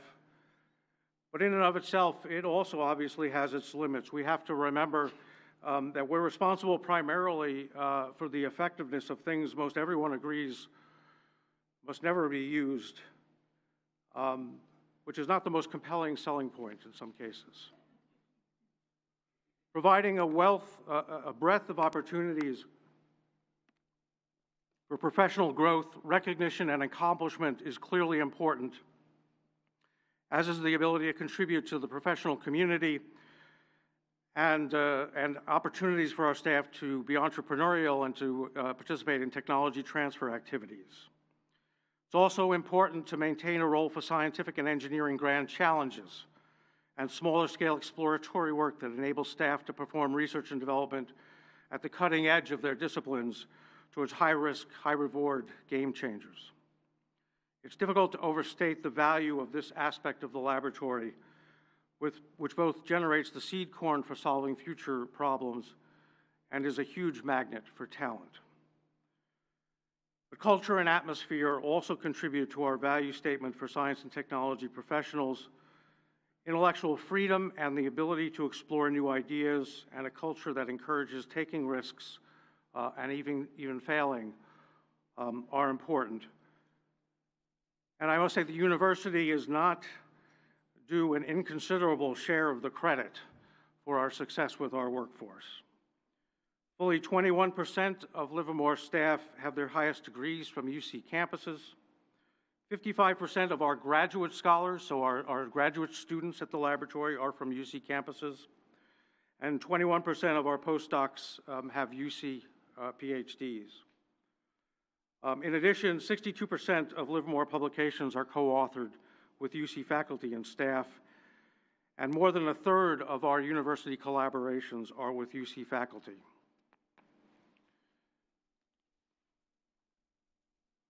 And this year, we kicked off a new program through which we plan to increase the presence of lab scientists at UC campuses, the Livermore Ambassador Lecture Series. Lab scientists will be visiting campuses regularly to speak about their work on NIF, using big computers, on 3D printing new materials, searching for dark matter, measuring climate change, and other topics.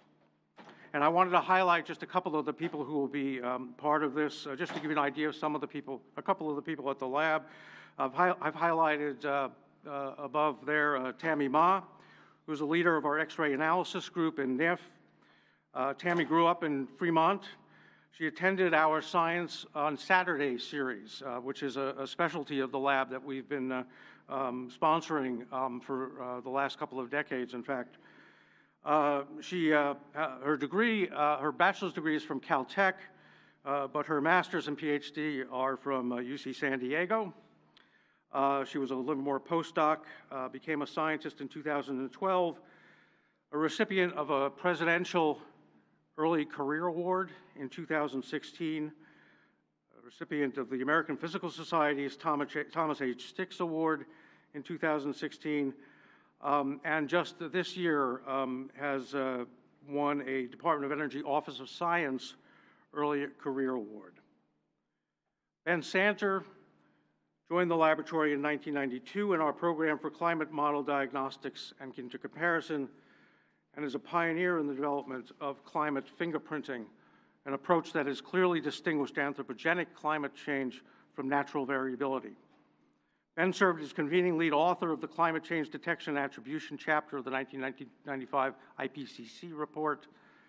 He's a fellow of the American Geophysical Union, a recipient of a MacArthur Fellowship, the Department of Energy's E.O. Lawrence Award, and a member of the National Academy of Sciences.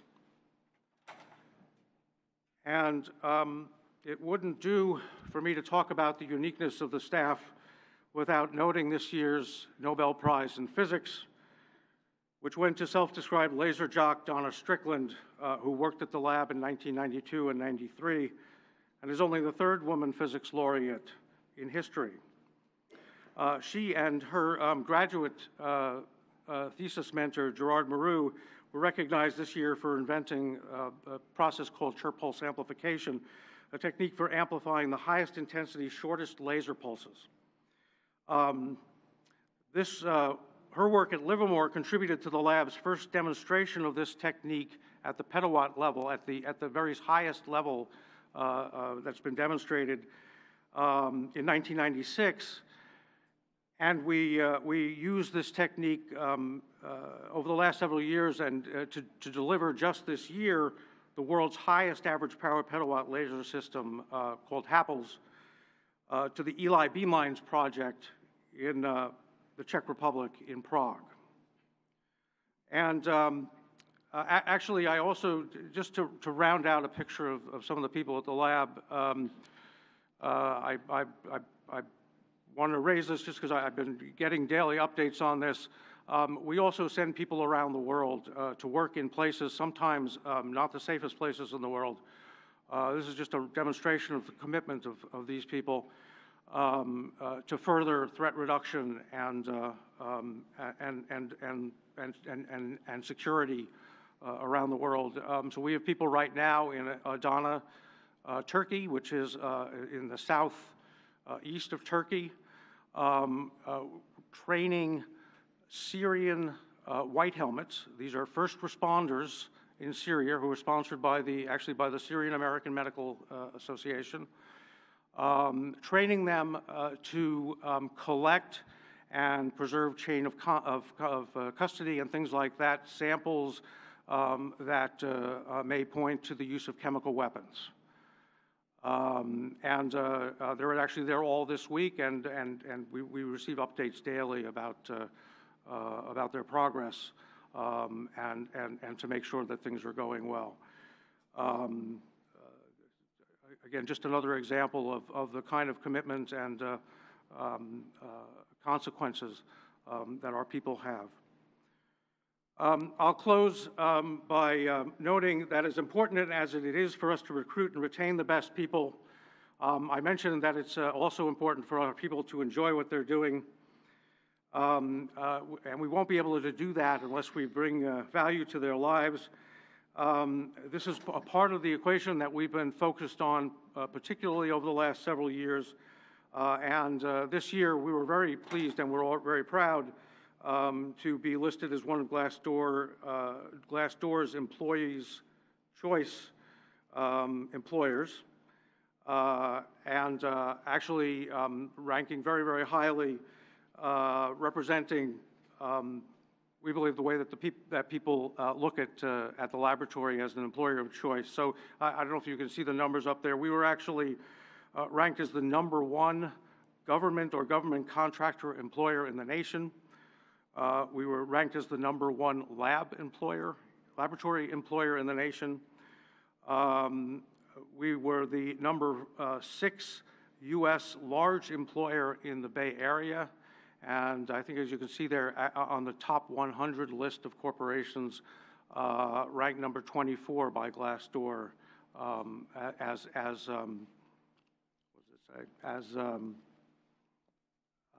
one of the best places to work. So with that, I'll conclude, and happy to take questions if there are any. Thank you, Bill.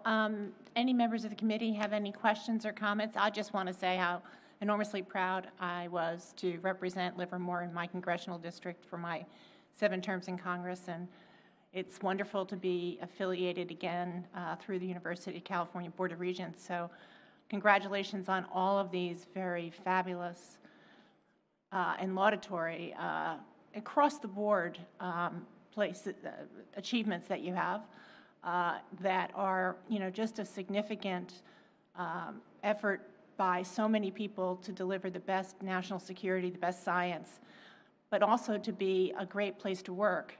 That's just an extraordinary set of accomplishments, and I'm so proud, and thank you very much for your leadership, Bill and Kim. Anybody have a question? Regent Morimoto? Thank you, Chair. So Regent Zettel, myself, Regent Anderson, and Student Advisor Wang had an opportunity to come and visit Lawrence Livermore and was absolutely amazed by having a little bit of deeper debrief in terms of the operations over there. One thing I also really want to commend you and the team on is the community outreach. So in addition to protecting our national stockpile, thinking about future advances, both science and technology, and partnering with UCSF and many other aspects of the university campuses, the community outreach in terms of engaging and inspiring the next generation of science and technology leaders was absolutely amazing, and thank you for that. Thank you. Any other questions? Well, thanks for coming in. Anybody have a question? Thanks for coming in, and we look forward to hearing back from you in another year or so. Please come back anytime, and we will be bringing more and more regions over to come and see the lab and the operations, and making sure that people really understand the jewels in the crown of science, innovation, and national security that we have right here in the Bay Area. So thank you. Do you have anything you want to add, Kim? No, that concludes our report. Thank you. Yeah, thank you very much. Thank you. We're adjourned.